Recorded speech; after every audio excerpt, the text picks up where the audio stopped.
기도하겠습니다. 생명 되신 주님 은혜와 사랑을 감사합니다.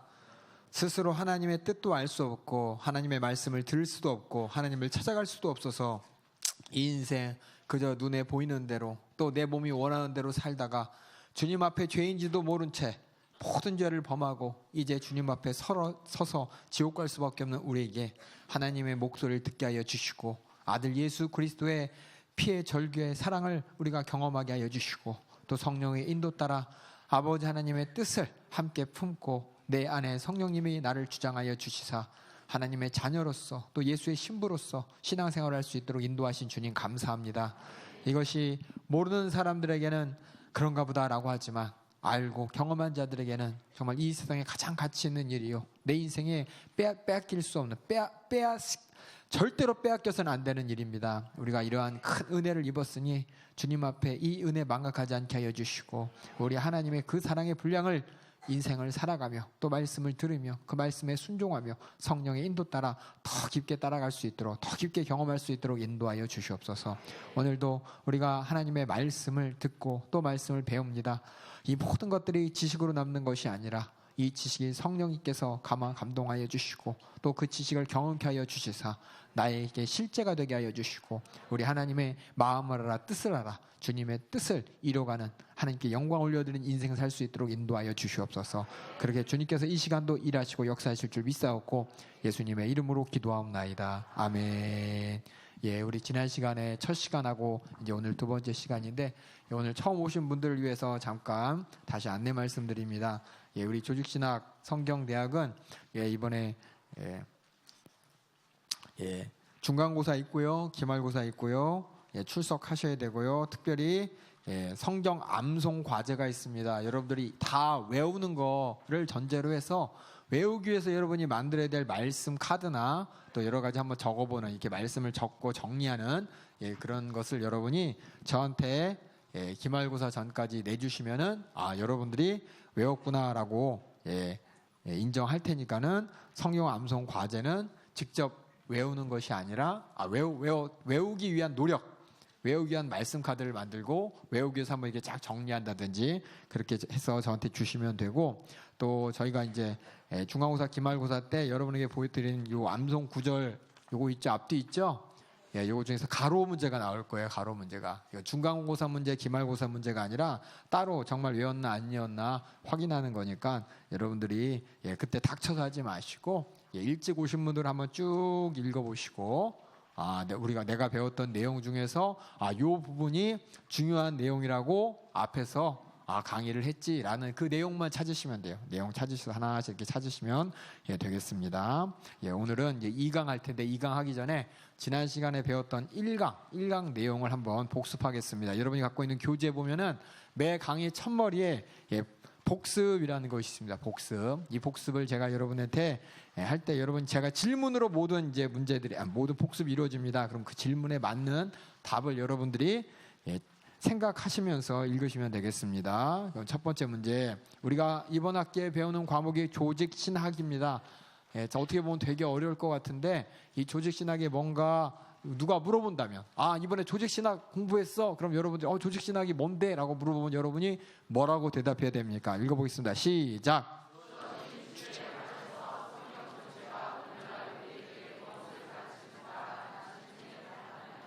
그렇죠.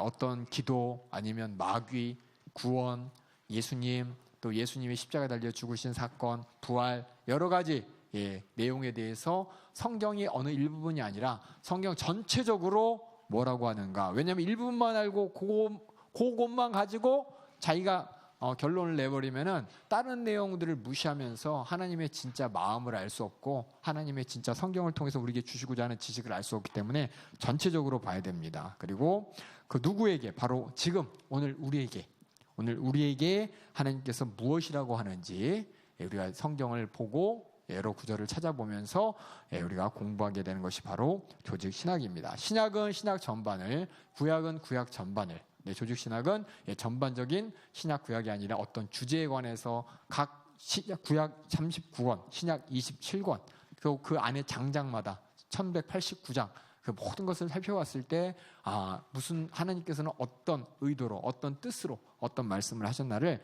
우리가 찾아보는 것이 조직신학입니다. 그럼 2번 문제가 교리가 무엇인가 이렇게 했죠. 교리는 뭐냐면 각 종교라고 생각했을 때 종교의 가르침을 교리라고 합니다. 다시 말씀드리면 종교는 뭐냐? 우리가 하나님을 찾아가는 겁니다. 그러면은 내가 하나님을 찾기 위해 노력하고 머리를 쓰는데 만약에 우리가 하나님을 찾을 수 있다면 얼마나 좋겠어요. 근데 수많은 사람은 하나님을 찾고 싶어서 이렇게도 노력하고 저렇게도 노력하면서 자기 생각을 정리해서 하나님은 이럴 것이다, 하나님의 뜻은 이럴 것이다 라고 자기가 스스로 자기가 갖고 있는 지식과 경험과 70, 80년 경험 또 여러 가지 책을 읽었던 그런 지식을 가지고 결론을 내린 게 바로 종교고 그 종교의 가르침, 이론을 교리라고 합니다. 그래서 제가 우리는 여기 교리라고 안 해요. 교리를 다 지우세요. 교리를 지우시고 이번에 교리 이게 지우시고 우리 뭐라 그러냐면은 진리라고 하겠습니다.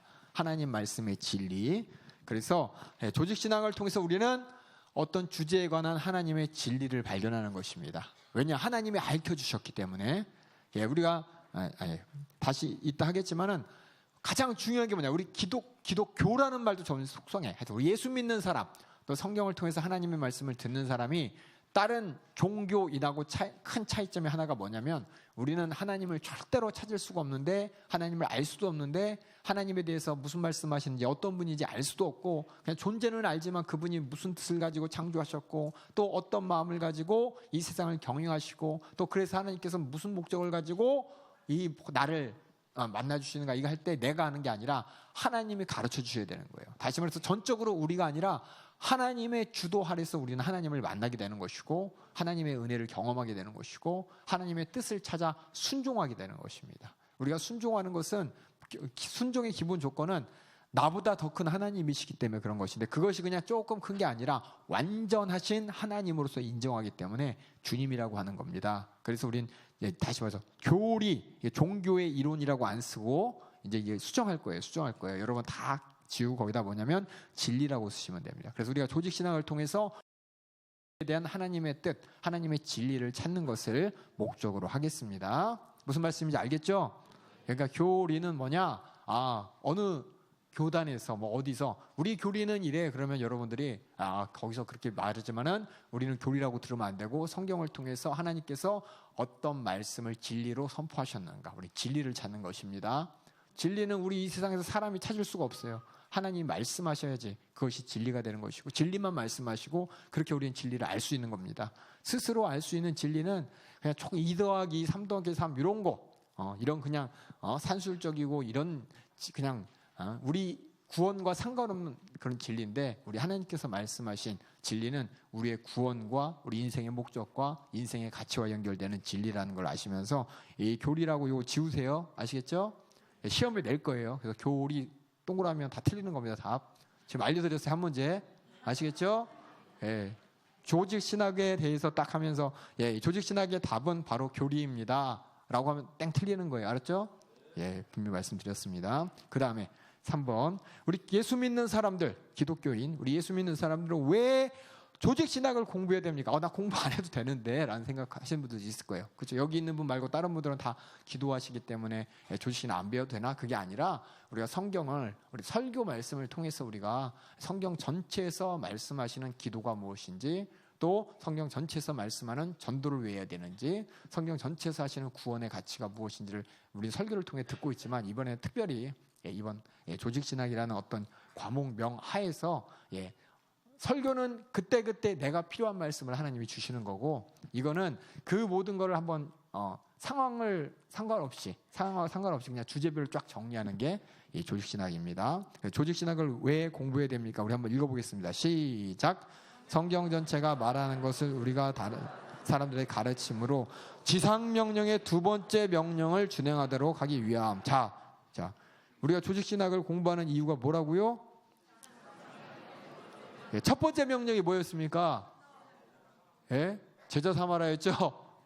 침례를 줘라. 2번째 명령은 가르쳐 지키게 하라 그랬죠? 가르쳐야 되기 때문에 그 명령을 지키기 위해서 우리가 성경 전체를 잘 알아야 되기 때문에 우리가 성경 공부를 합니다. 그래서 마태복음 28장 18절 20절 자 밑줄 치는 것만 크게 읽어보겠습니다. 시작. 내가 너희에게 분부한 모든 것을 가르쳐 지키게 하라. 예, 가르쳐서 지키게 하신 분 한번 손 들어보세요. 하나님 말씀을 내가 가르쳐서 꼭 지키라고 이렇게 하나님 말씀을 가르치고 또 지키라고 이렇게 권면하신 분 손 들어보세요. 예, 물론 교사들도 있고 직분자들도 있고 예, 우리가 서로 신방하면서 권면도 하지만 이것이 목사님만 하는 것이고 또 저기 직분자들만 하는 게 아니라 우리가 예수 믿는 사람이라면 하나님의 말씀을 통해 진리를 아는 사람이라면 그것을 자신 있게 가르쳐야 되는 것이고 행함으로 말미암아 순종하게 해야 되는 게 우리 모두가 해야 될 일입니다. 그렇다고 교회 질서에 벗어나서 가르치라고 했으니까 내가 가르칠게 모여 내가 성경 공부하면 안 돼요. 여러분 아시겠죠? 예, 이것도 다 이 질서 안에서 이루어져야 되는 겁니다. 예, 이 가르치는 내용은 우리 모두 우리 교회 전체가 지지하는 내용을 가르쳐야지 자기가 조금 안다고 교회 질서 무시하고 교회 상황과 무시하고 그냥 내 마음대로 내 뜻대로 내가 하나님한테 은사를 받았는데 얘기 들어봐 그래서 내 얘기 막 하면 안 돼요. 항상 이 질서 안에서 검증을 받고 그리고 가르치고 권면하고 예, 그러셔야지 그런 거 상관없이 가르쳐 지키라 그랬으니까 내가 가르칠게 목사만 가르치는 거 아니고 나도 가르칠 수 있어 우리 집으로 모여 하면 큰일 나요. 따라가면 큰일 나요. 아시겠죠? 그런 데 있으면 저한테 꼭 알려주세요. 교회 저희 사무실에 연락하시고 어떤 성도가 우리 모아서 모여가지고 성경 공부 가르칩니다. 예, 그 공부 내용이 뭔지 정확하게 검증된 다음에 예, 교회에서 순종과 교회 질서에 따라 이런 걸 진행돼야지 질서 없이 할 때 꼭 악한 마귀가 무질서 가운데 틈타서 예, 성경을 오해하게 만들고 속이니까 여러분 절대 그러지 마시기 바랍니다. 그래서 우리가 이 질서 안에서 하나님 말씀을 배워야 되는 겁니다. 예, 가르칠 수 있는 권위를 준 자에게 배우시기 바랍니다. 그럼 조직신학을 어떻게 공부해야 됩니까? 첫 번째 뭐라고요? 기도하면서. 왜냐? 우리가 하나님 말씀을 읽고 이성으로 받아들이지만은 결국 그 말씀을 경험하게 하면서 그 말씀의 진리를 내가 진짜 갖게 하시는 분은 우리 성령님이십니다. 하나님 말씀은 성령의 감동에 의해 쓰여졌고 그렇기 때문에 성령님이 깨닫게 해야 진짜 아는 것이지 그냥 몇 구절 많이 외우고 또 몇 장 외우고 외운다고 해서 그것이 내게 되는 게 아니에요. 그렇기 때문에 끊임없이 기도해서 이 성령의 감동으로 쓴 이 그대로 그 마음으로 내가 읽고 마음으로 또 내가 이해해야 되기 때문에 기도 꼭 해야 되는 것이고 두 번째 겸손하게. 왜냐? 아까 얘기했죠. 우리는 하나님이 알려주셔야지 하나님의 진리를 발견할 수가 있는 겁니다. 하나님을 만날 수가 있는 겁니다. 교만한 사람은 하나님 없어도 돼. 이 사람은 절대 하나님 말씀 받아들일 수가 없어요. 하나님 가르쳐줘도 자기 생각이 위고 머리가 위고 자기 의견이 위기 때문에 항상 성경 앞에서 이 성령님을 의지하면서 겸손해야 됩니다. 그 다음에 세 번째 이성으로. 이성이라는 건 뭐냐면은 분명한 근거를 가지고 여러분들이 성경을 읽으셔야 돼요. 그렇다고 이거 뭐냐? 거꾸로 말하면 근거 없이 하나님 말씀이다. 성경을 자기 마음대로 그냥 신비주의로 해석하시는 분이 많아요. 그럼 절대 안 돼요. 예? 정확하게 하나님께서는 우리의 수준에 맞춰서 우리를 위해서 말씀하셨습니다. 예, 성경을 우리 모두에게 주셨죠. 모두에게 주신 것은 모두가 읽고 성령님께서 깨닫게 하신다는 겁니다. 다 이거 없이 그냥 성령님께서 깨닫게 하시는 말씀 성경과 상관없이 성령님께서 깨닫게 하시고 그래서 나는 성령의 감화 감동 하나님의 목소리를 들어서 하나님 말씀을 이렇게 이해하고 있다라고 하면 큰일 나는 겁니다. 항상 모두가 공감할 수 있도록 모두가 이해할 수 있도록 모두가 이성적인 사람이라면 판단할 수 있도록 하나님은 성경을 주셨기 때문에 그 이성과 더불어서 기도하여서 성령님께서 더 깊게 하나님의 품성을 경험케 하셔서 우리가 아는 것이지 이성 무시하고 이성이라는 얘기 쓴 이유가 뭐냐면은 신비주의로 자꾸 빠지니까 그래요. 하나님 말씀 빼놓고 왜 그런지 무조건 믿어 그거부터 시작해서 왜 그런지 영적 세계는 원래 그런 거야 몰라도 돼 이런 거 아니 우리 다 알아야 됩니다. 하나님 말씀을 근거로 해서 정확하게 알아야 됩니다. 그래서 이성이란 말을 썼지 다른 뜻으로 쓴 게 아닙니다. 그 다음에 다른 이의 도움을 받으며 아까 얘기한 대로 가르치는 사람, 이 권위 있는 사람, 권위와 질서 가운데 가르치는 사람의 도움을 받아서 우리가 공부해야 되는 것이고 또 주제에 따라서 관련 구절들을 수집하고 왜냐하면 하나만 보면 편협하고 엉뚱하게 이해할 수 있기 때문에 관련된 모든 구절들을 수집하고 이해하고 요약하면서 깨닫게 하신 하나님께 감사하고 또 깨달을 때 우리가 하나님께 찬양하면서 우리가 조직신학 공부를 합니다. 그 다음에 가장 중요한 거 우리가 하나님을 어떻게 우리가 스스로 하나님 알 수 있나요? 절대 안 됩니다. 이게 가장 큰 차이예요. 우리가 신앙생활 하면서 가장, 그래서 뭐예요? 우리가 하나님을 찾기 전에 하나님께서 전도자를 통해서 나를 불러주셨잖아요. 나를 택하시고 부르셨다. 이 말은 내가 찾아왔다가 아니라 하나님께서 일하셔야 됩니다. 하나님께서 보여주셔야 되고 인도하셔야 되고 가르쳐줘야, 내가 가르쳐 주셔야 내가 하나님을 알게 되는 거예요. 그래서 여기서 이게 제일 중요해요. 여기부터 겸손하게 하나님 앞에 서는 겁니다. 70년, 80년, 어떤 사람 100년 그 지식 가지고 하나님의 지식 감히 못 따라갑니다. 그래도 우리 인류 역사가 수천 년 동안 문명을 이루었잖아요. 그 수천 년의 인간이 쌓은 그 지식 가지고 하나님 지식에 택도 없습니다. 그 모든 것을 하나님께서 알려주셔야 돼요. 그래서 우리는 어떻게 하나님을 알 수 있습니까? 시작. 하나님의 방법인 계시를 통해. 다시 말해 하나님이 알려주셔야 알 수 있습니다. 하나님이 우리에게 자기 자신을 또 하나님의 뜻과 성품을 알려주시는 방법이 두 가지가 있어요. 하나는 모든 인간이라면 누구나 하나님이 자신을 보여주셨어. 그 첫 번째가 뭐라고요? 창조자를 인식합니다. 그렇죠? 누구나 다 어느 문명이나, 그렇죠? 어느 사람들의 모임이나 어느 나라나 어느 민족이나 다 창조자와, 그렇죠? 창조자 하나님을 다 알고 있고, 두 번째는 역사의 주관자를 인식한다는 겁니다. 모든 인간이 창조로 하나님께서 창조가 끝난 것이 아니라 하나님의 손길 따라서 뭔지 모르지만 하늘의 뜻에 의해서 뭔가 이렇게 움직여진다는, 하늘의 뜻에서 왕이 세워지고 하늘의 뜻에 의해서 나라가 멸망하고 나라가 세워지고 뭐 여러 가지 말을 하잖아요. 그처럼 역사를 운영하는 하나님이 있다는 것을 인식하고, 세 번째는 선악에 대해서 윤리적, 도덕적 내 특성이, 만약에 하나님을 의식하지 않는다면 내 마음대로 삽니다. 선과 악 무시합니다. 짐승들이 그래요. 하지만 하나님을 의식하면은 양심의 가책이 느껴지고 내가 이 죄에 대한 대가가 언젠가 이루어진다. 누군가 나를 심판한다는 두려움을 갖고 있기 때문에 어떻게 해요? 아까 얘기했지만 모든 나라 모든 사람들이 정확하게 하나님이 어디 있는지 모르지만 그 하나님이 나중에 내 인생이 마감됐을 때 나를 심판하고 나를 분명히 지옥이나 천국 둘 중에 하나로 판결하는 분이겠다. 이걸 다 알기 때문에 이것은 뭐 성경 말씀이 아니더라도 인간 모두가 저절로 하는 게 아니라 하나님께서 깨닫게 하셨기 때문에 알 수 있는 것이고, 두 번째는 특별 계시. 이건 뭐냐면 본격적인 진짜 하나님이 누구인지를 알려주시는 거예요. 첫 번째는 성육신, 우리 아들 하나님, 예수님을 통해서 우리가 하나님이 어떤 분인지를 우리가 알게 되었습니다. 어떤 품성을 가지고 계신 분이시고 어떠한 뜻을 갖고 계신지를 알게 됐고, 그 다음엔 역사적인 사건들, 하나님이 하셨다.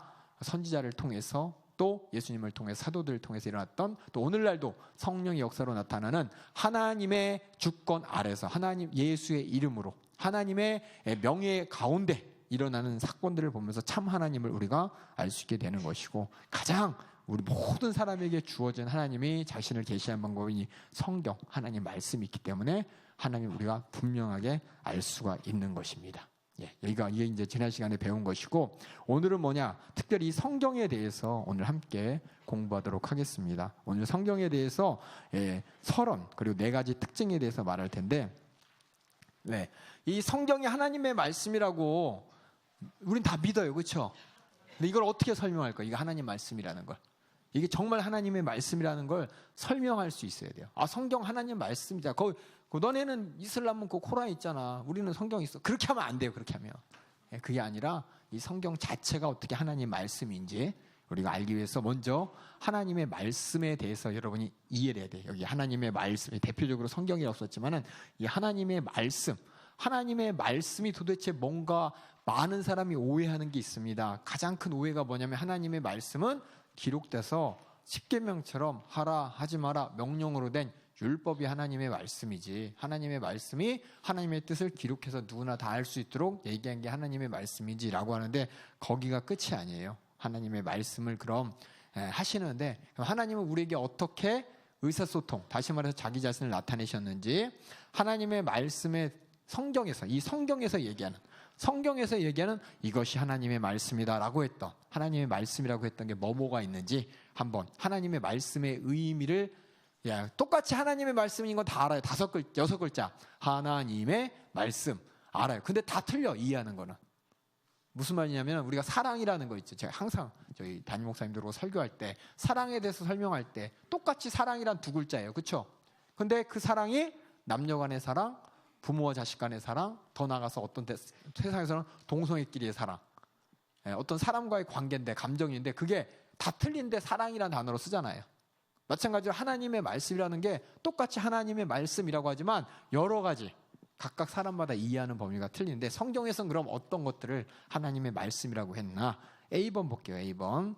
성경은 하나님의 아들을 하나님의 말씀이라고 칭하였습니다. 특별히 요한복음에 이렇게 말씀하셨죠. 우리 요한복음의 그 밑에 한번 1장 1절하고 14절 한번 읽어보겠습니다. 시작.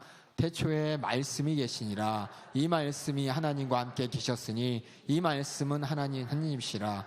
말씀이 육신이 되어 우리 가운데 거하심에. 예, 말씀이 하나님이고 말씀이 육신이 되었대요. 육신이래요.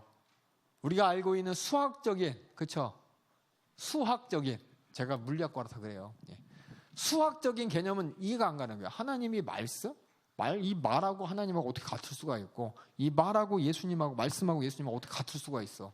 수학에서 이 이꼬르라는 거는 똑같은 크기와 똑같은 양과 똑같은 가치를 나타내는 건데, 예? 아니 어떻게 이 말이라는 게 어떻게 하나님이 되고, 이 말이라는 게 어떻게 육신이 되고, 이 말이 돼? 이거 이상한데? 라고 하는데, 예, 특별히 이 말씀에 대해서 이제 오해하면 되는데, 그 말씀 안에서 도대체 왜 하나님이 말씀이고, 말씀이 왜 예수님이냐? 그 말씀에 대한 그 카테고리를 여러분이 아셔야 돼. 하나님의 말씀은 여러분이 지금부터 이제 정의합니다. 딱 얘기합니다. 하나님의 말씀은 뭡니까? 라고 물어본다면 여러분이 뭐라고 얘기해야 되냐? 두 가지를 얘기합니다. 아시겠죠?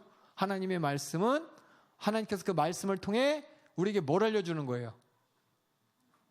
예? 율법을 알려주는 거예요? 맞아요. 뭘 알려주는 거예요?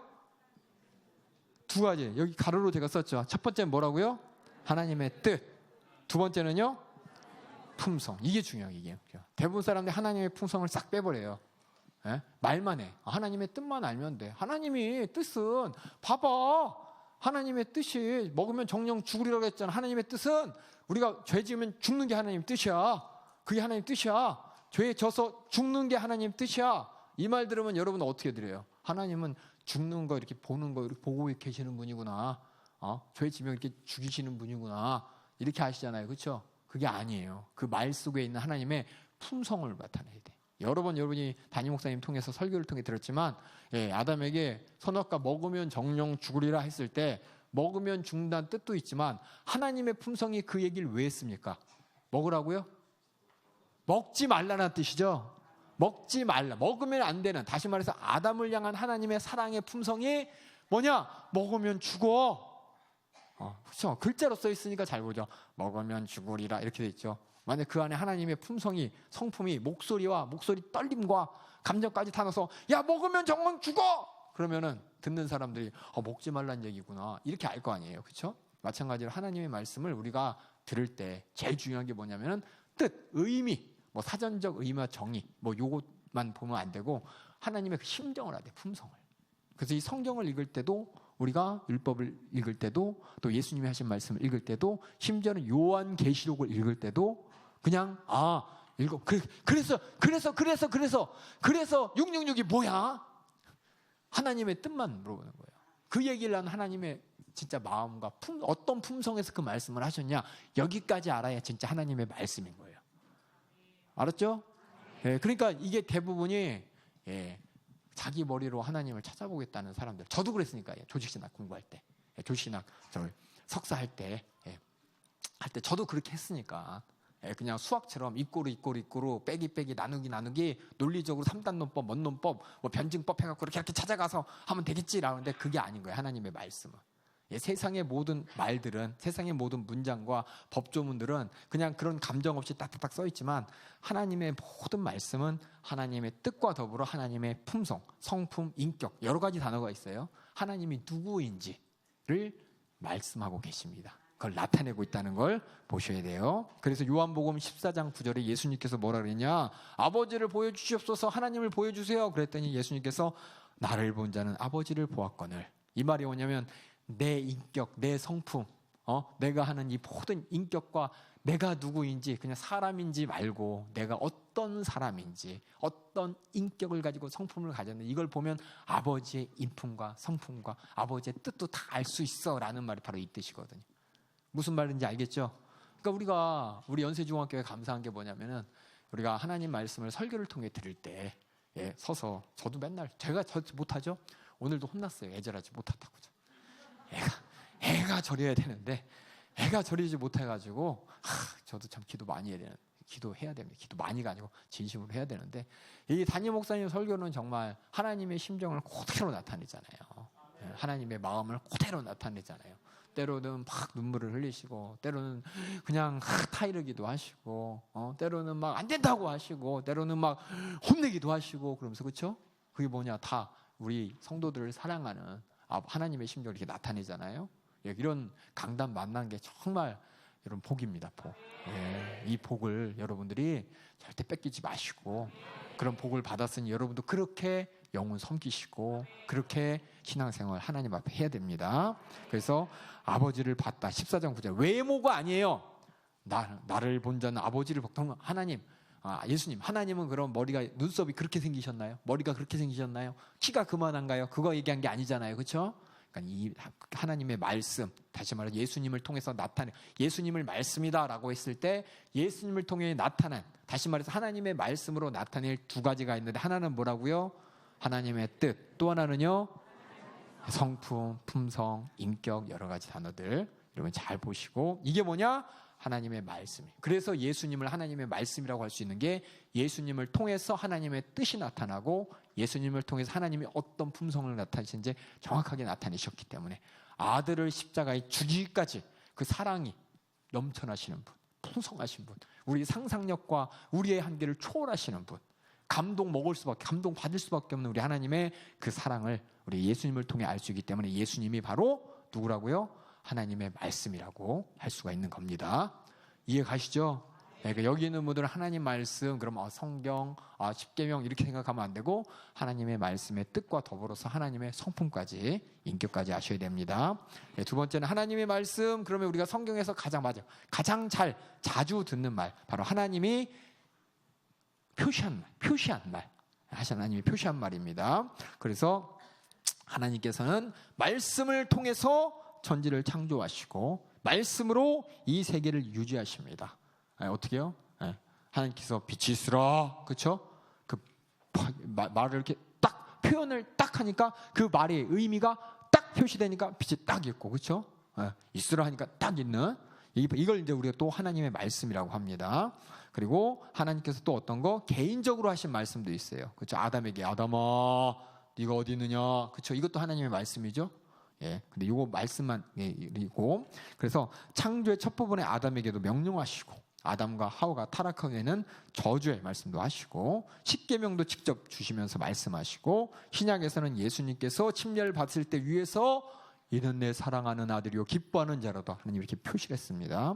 그래서 이런 말씀을 우리는 온전히 그 말씀대로 이루어진 걸 보면서 우리는 온전히 믿고 순종하도록 절대적인 의무를 그 뜻을 표현한 게 또 하나님의 말씀이고 또 하나님의 말씀을 선지자의 말을 또 하나님의 말씀이라고 우리가 얘기합니다. 그렇죠? 선지자를 통해서 나타난 그래서 신명기에 보면 뭐뭐라 하셨느니라 그리고 예레미야에서 보면 너는 가며 내가 무엇을 명한 너는 말할지니라 그래서 선지자의 입을 통해서 하나님께서는 하나님의 말씀을 선포케 하셨습니다.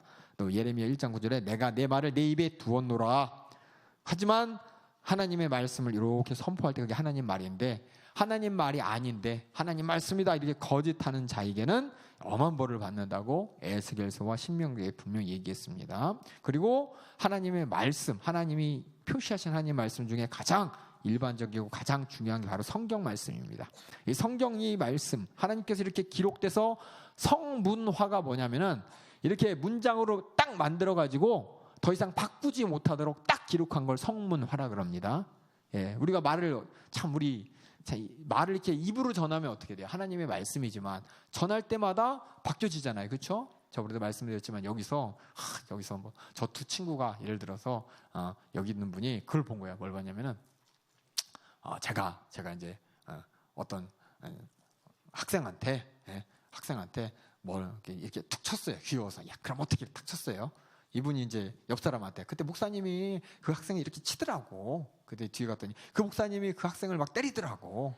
말이 들어와서 저기 가면은 목사님이 그 사람 죽였대 이렇게 돼버리죠.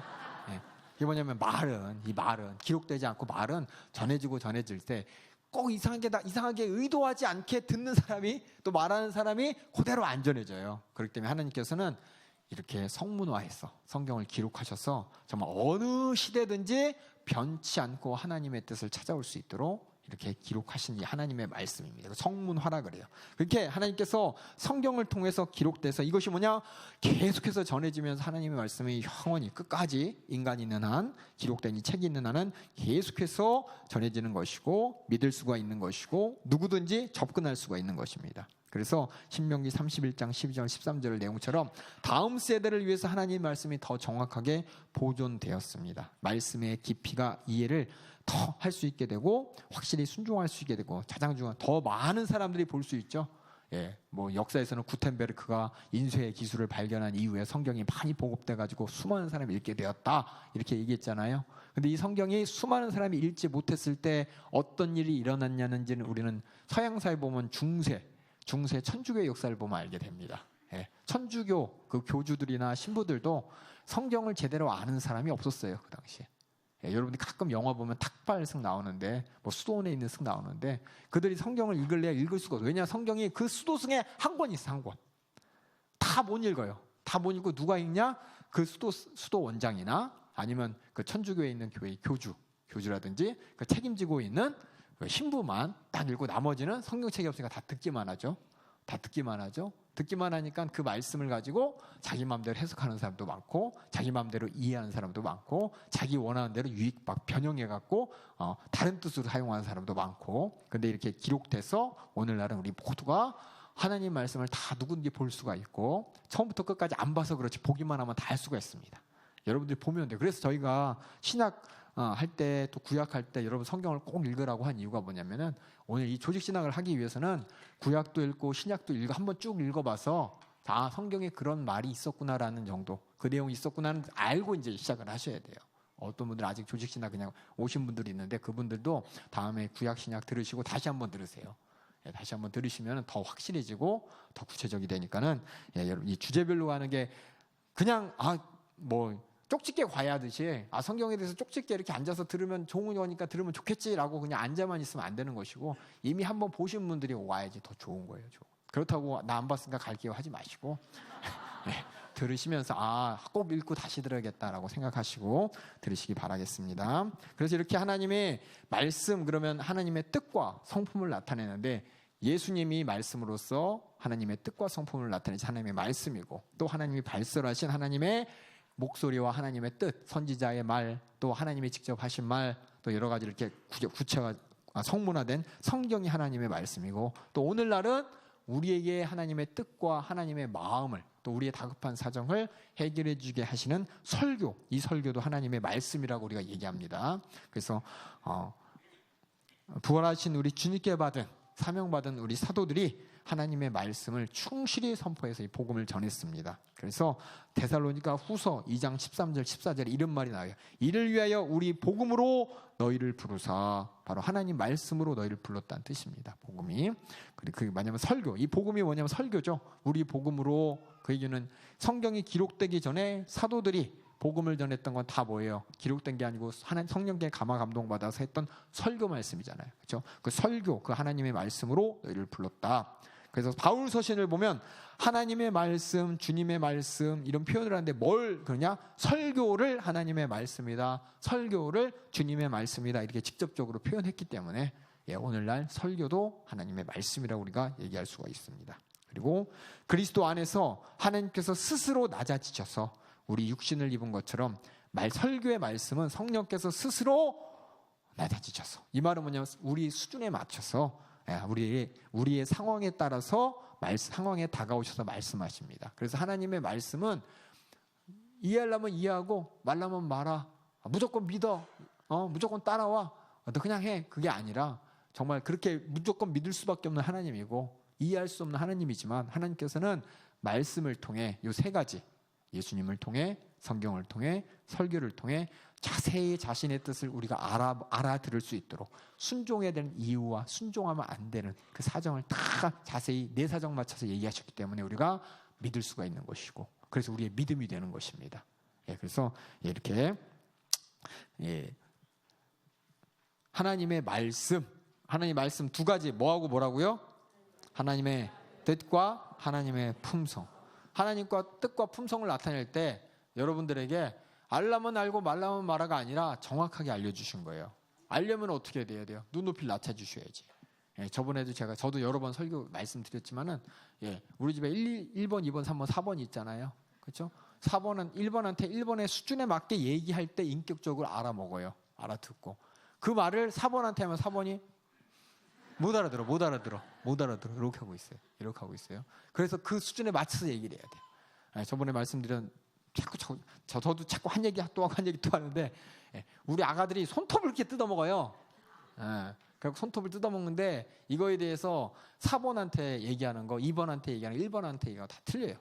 1번은 아니까, 야, 이 먹으면 병 걸리고, 이거 손도 안 닦고 손톱 뜯어먹으면은 손도 못 생겨지고 요 사이에 병균 들어가서 나중에 배 아프고, 나중에 손도 안 이뻐지고, 이 변형되면 나중에 안 이뻐지고, 나중에 병 걸리고 그러면 어떡하려 그래?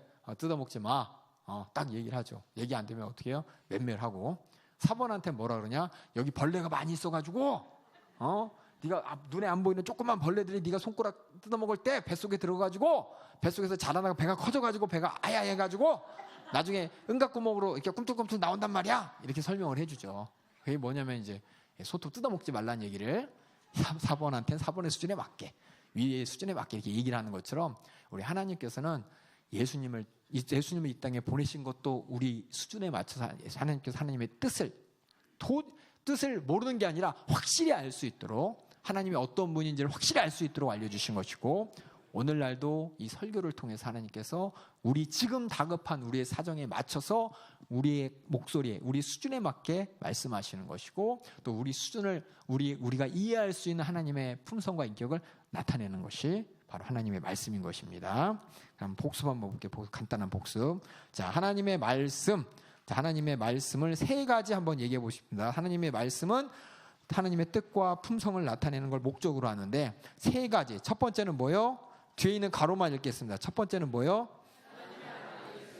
예, 그게 하나님 말씀이라고 그러고, 두 번째는요, 성경. 세 번째는요, 예, 설교입니다. 특별히 우리 조직신학은 바로 이 성경을 초점으로 합니다. 왜냐하면 이 모든 성경은 바로 하나님의 아들이신 예수님에 대해 증거하기 때문에. 그렇죠? 예수님을 우리가 만나고 우리 예수님을 보면 얼마나 좋아. 근데 지금 다 승천하셨잖아요. 그렇죠? 하늘에 계시잖아요. 그러니까 그 예수님이 이 땅에서 뭘 하셨는지를 집중적으로, 이 땅에서 무엇을 할 것인지를 얘기한 예언과 한 것인지를 얘기한 복음서와, 그래서 그분이 우리에게 원하는 뜻이 무엇인지를 얘기한 서신서들, 요거를 다 예수 그리스도의 증거하기 때문에 우리 성경을 바탕으로 해서 이 성경을 하나님의 말씀으로 기준으로 딱 놓고, 이제 우리가 하나님의 뜻이 무엇인지, 품성이 무엇인지 예수님을 알아가며 찾아가겠습니다. 그래서 성경에 기록된 하나님의 말씀을 연구하는 게 우리한테 가장 유익한 것이고, 그래서 하나님이 주셨고, 하나님께서 기록된 하나님의 말씀을 공부해라 라고, 성경을 묵상해라, 읽어라, 계속해서 하나님께서 말씀하셨기 때문에 우리는 성경을 읽겠습니다. 그래서 하나님의 말씀에 대해서 하나님의 말씀이 뭐랑 뭐 담았는지, 하나님의 말씀의 세 가지 종류를 여러분에게 얘기했고, 두 번째는 뭐냐? 그렇다면 이 성경이 속한 것, 안 속한 것. 다시 말해서 여러분 그 얘기 들어보셨어요? 뭐 마카비서, 아니면은 더 나아가서 뭐 도마복음서, 유다복음서, 또 탈무드 들어보셨죠? 여러 가지 말. 탈무드가 하나님 유대인들이 보는 책이죠, 그렇죠? 예, 그런 거 볼 때 그런 거 여러 가지가 정말 유대인들이 보고 하나님 말씀이라고 보고, 또 도마복음서, 유다복음서, 최근에 20세기 들어가지고 도마복음서가 발견됐다고, 유다복음서가 발견됐다고, 막 그러면서 막 다큐멘터리, 히스토리 같은 데서 막 다큐멘터리로 나오고 그러면서 여러 가지 얘기했을 때, 아니 그럼 그것도 복음서인데 성경에 넣어야 되는 거 아니야? 아니 그 유대인들이 보는데 이거 성경에 넣어야 되는 거 아니야? 이거 이스라엘의 역사고, 하나님께서 역사를 통해 말씀하셨는데 이스라엘의 역사가 들어간 그거 마키비성가 그거 성경에 넣어야 되는 거 아니야? 라고 세상 사람들은 그렇게 생각하면서 하나님 말씀이 뭔지를 잘 분간을 못해요. 근데 하나님께서는 이 성경을 딱 하나님 말씀으로서 우리에게 더 이상 늘 것도 없고 뺄 것도 없이 딱 이렇게 왁구를 잡아 주셨습니다. 이걸 뭐라 그러냐? 어려운 말로 정경이라 그래요. 그러니까 성경을 정한 거예요. 딱. 그래서 정경이라 그럽니다. 어려운 용어예요. 용어. 신학적인 용어입니다. 성경을 딱 정했습니다. 정경이라고. 그래서 이 하나님의 말씀이 어떤 것인지 66개를 딱 이렇게 잡아가지고 하나님께서는 무엇이 가짜인지 무엇이 아닌지 나중에 혼동하지 말라고. 얼마나 감사해.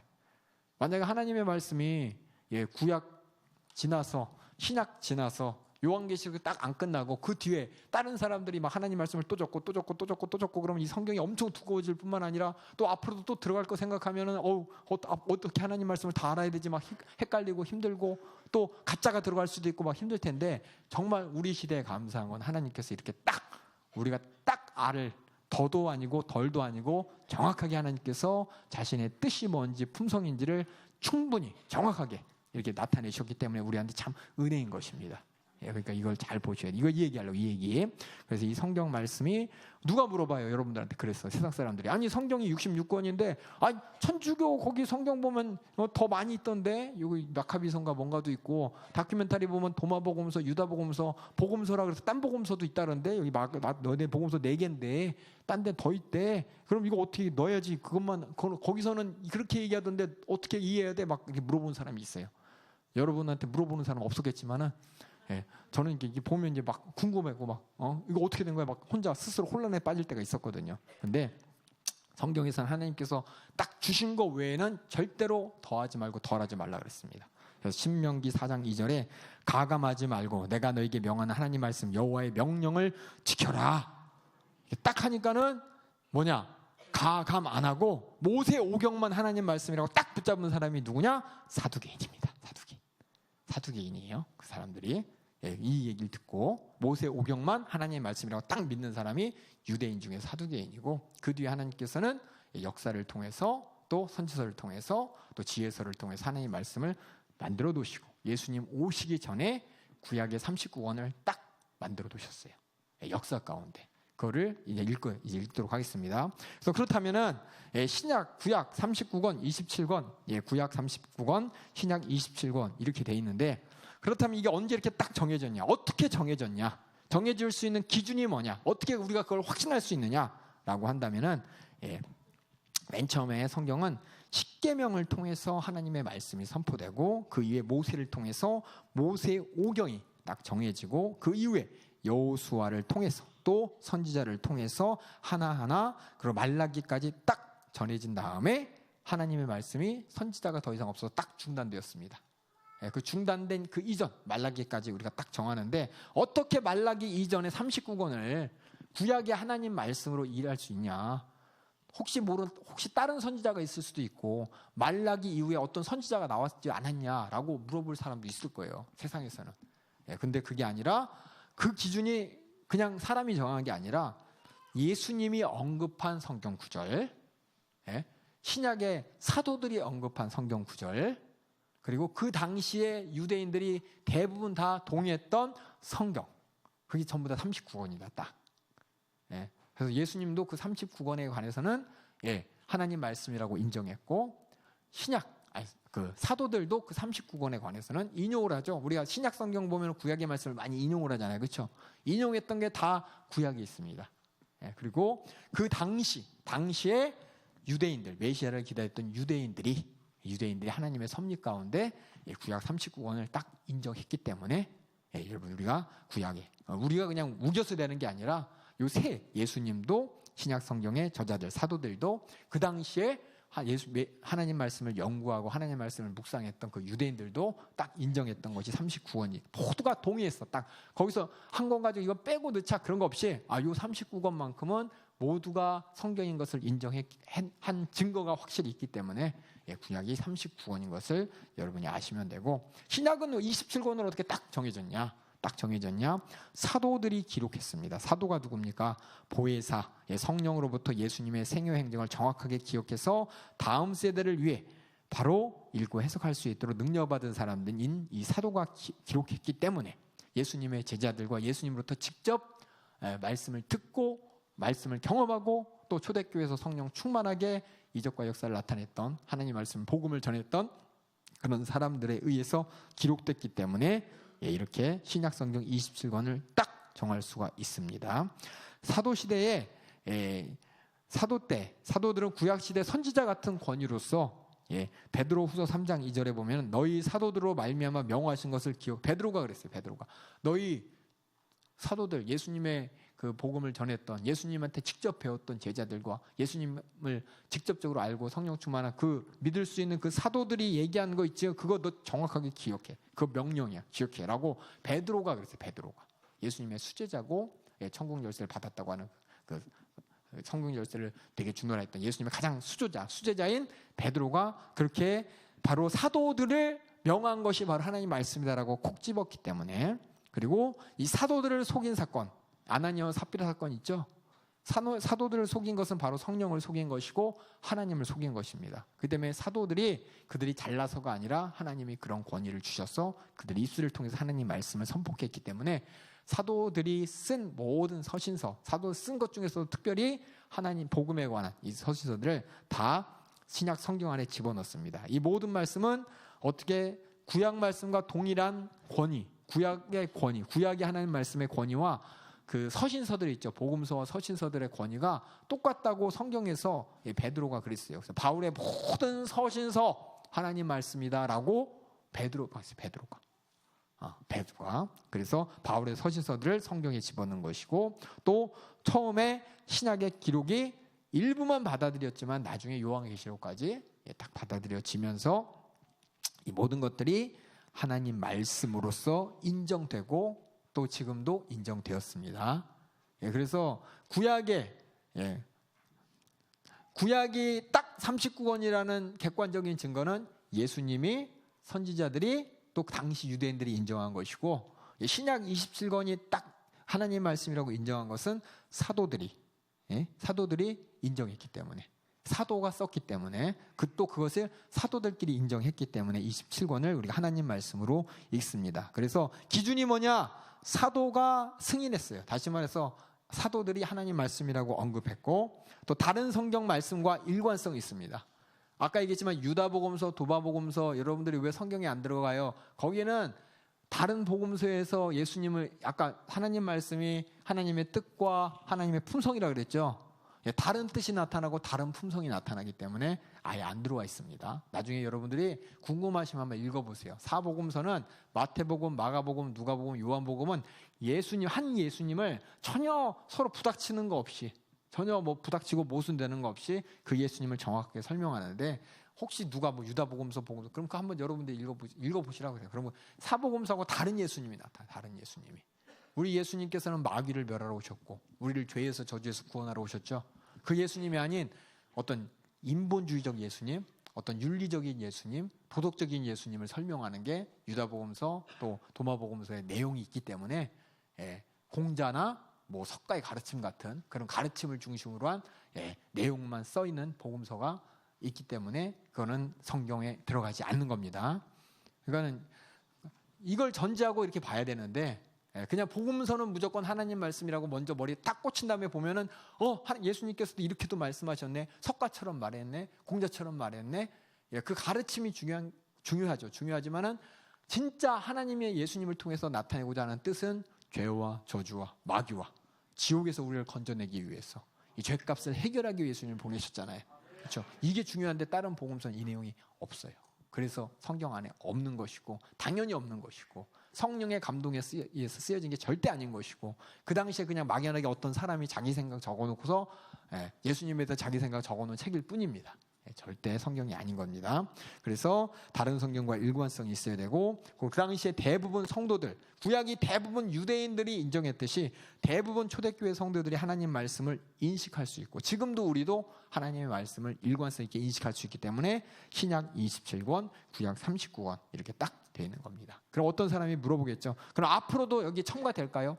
혹시 발견하지 못한 책이 있는데 후대에 발견돼가지고 넣을 수 있을까요? 라고 하는데 히브리서 1장과 계시록에 보면 절대 그 말씀에 더해도 안 되고 빼도 안 되고 이미 딱 완성됐기 때문에 앞으로 그런 걱정 안 하셔도 됩니다. 여러분들 또 그런 말 하시는 분 있으면 그 사람한테 말씀해 주세요. 성경은 이미 확정되었다고 성경이 서로 증거하고 있고 사도들이 증거했고 또 그 내용부터 아니라고 그 비슷한 내용 나오지도 않고요. 그래서 이렇게 할 것이고, 그럼 여기 나옵니다. 현재 보유한 이 구약 39권, 신약 27권이 옳다는 것을 어떻게 알려줄 수 있냐? 첫 번째는 하나님이 믿을 수 있는 분이시기 때문에, 하나님의 신실하면, 하나님을 우리가 왜 믿습니까?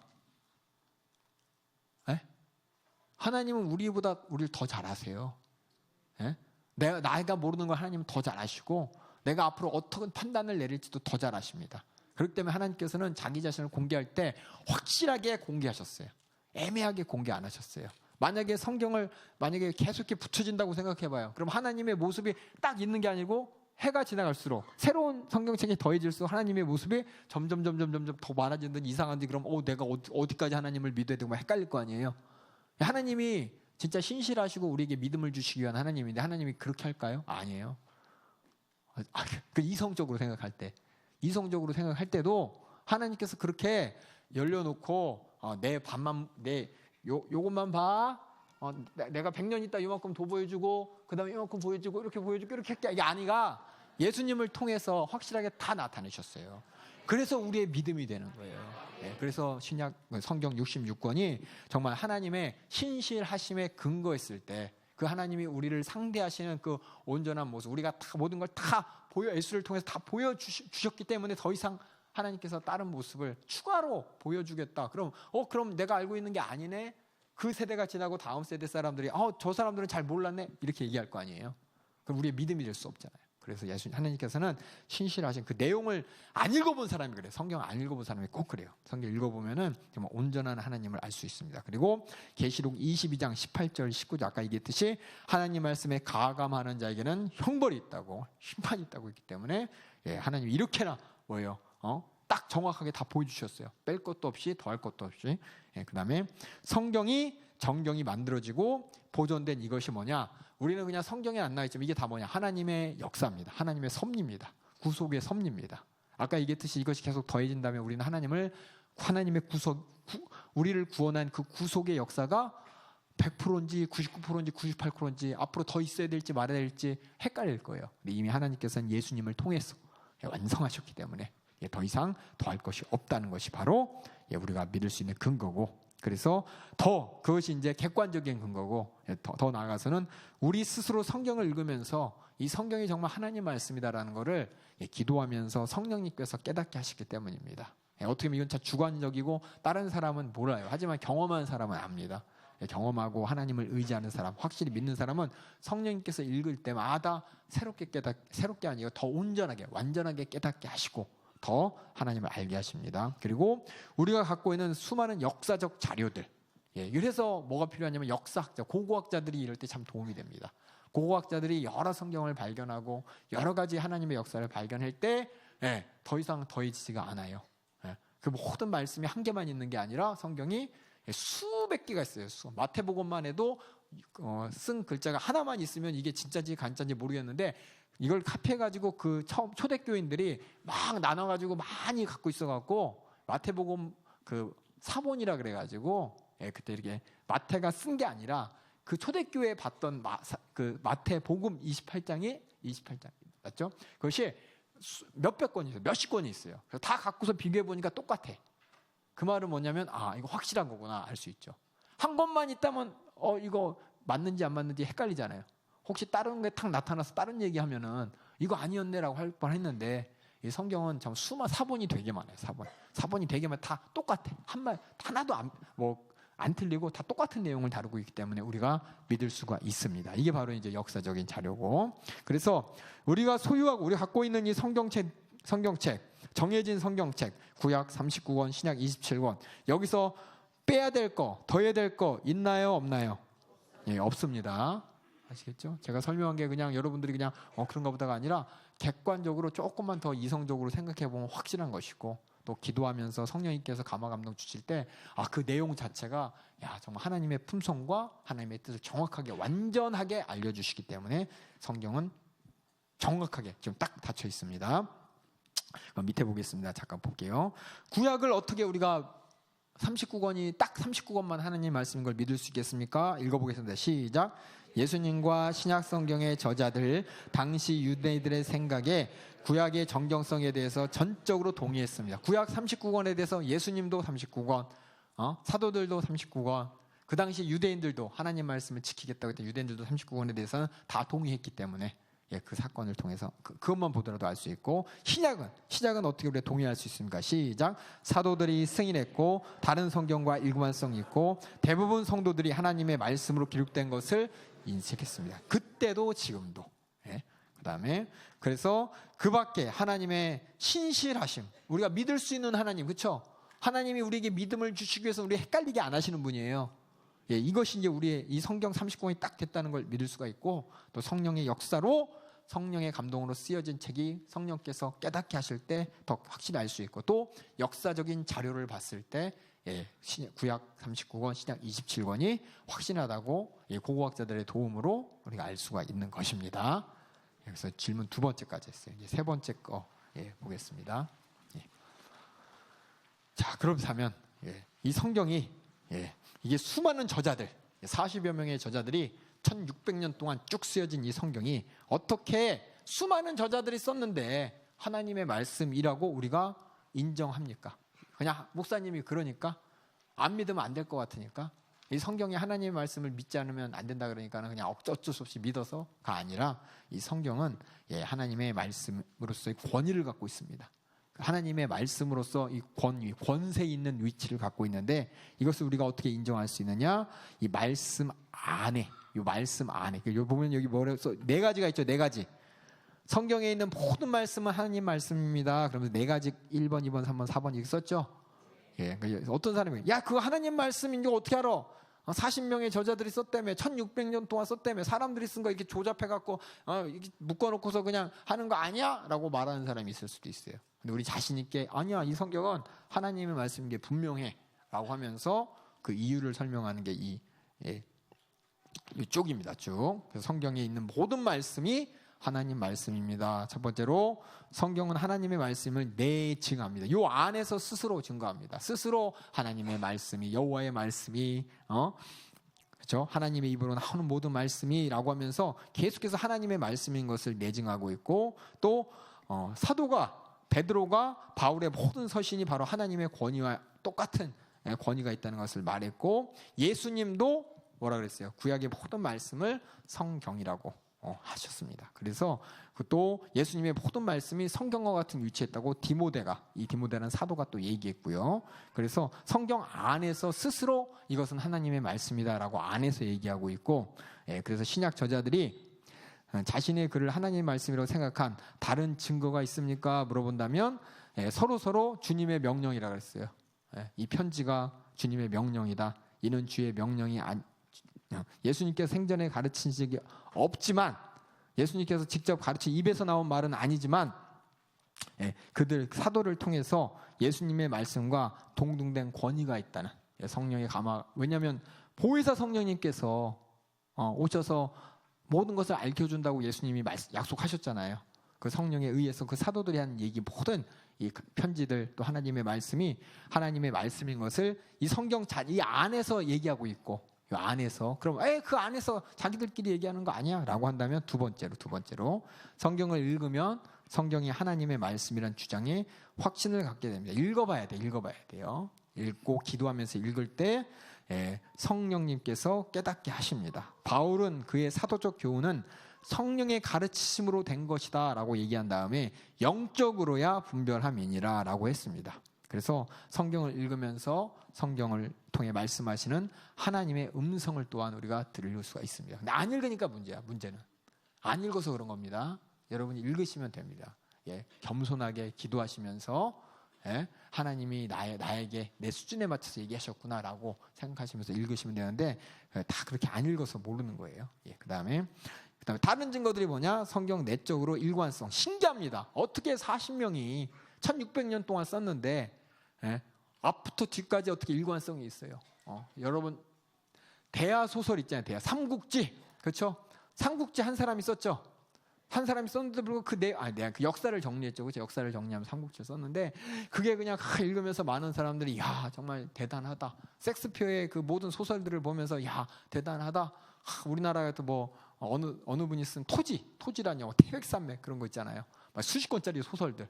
그거 보면서 야 이거 쓰기 위해서 그 한 사람이 얼마나 힘들었을까라는데 한 사람도 그렇게 쓰기 위해서 평생에 그냥 쏟아 부어도 그만큼 만들어지는데 40명이 썼을 때 이게 일관성이 40명이 생각이 다 다른데 시대가 다 틀린데 어떻게 일관성이 이렇게 딱 맞아 떨어지느냐. 어떻게 예수가 오시는 길을 준비했고 예수가 오셨고 그 예수를 통해서 앞으로 어떤 일을 하는지 그 예수를 딱 설명하면서 처음부터 끝까지 하나로 다 예수로 다 꿰뚫을 수가 있느냐. 이건 하나님이 쓰셨기 때문이라는 것을 우리 인간의 이성으로 봤을 때도 인정할 수밖에 없는 겁니다. 그래서 이걸 내적 일관성이라고 합니다. 그리고 이 안에 있는 수많은 예언들이 다 성취됐어요. 예언들이 다 성취되고 돼가고 있습니다.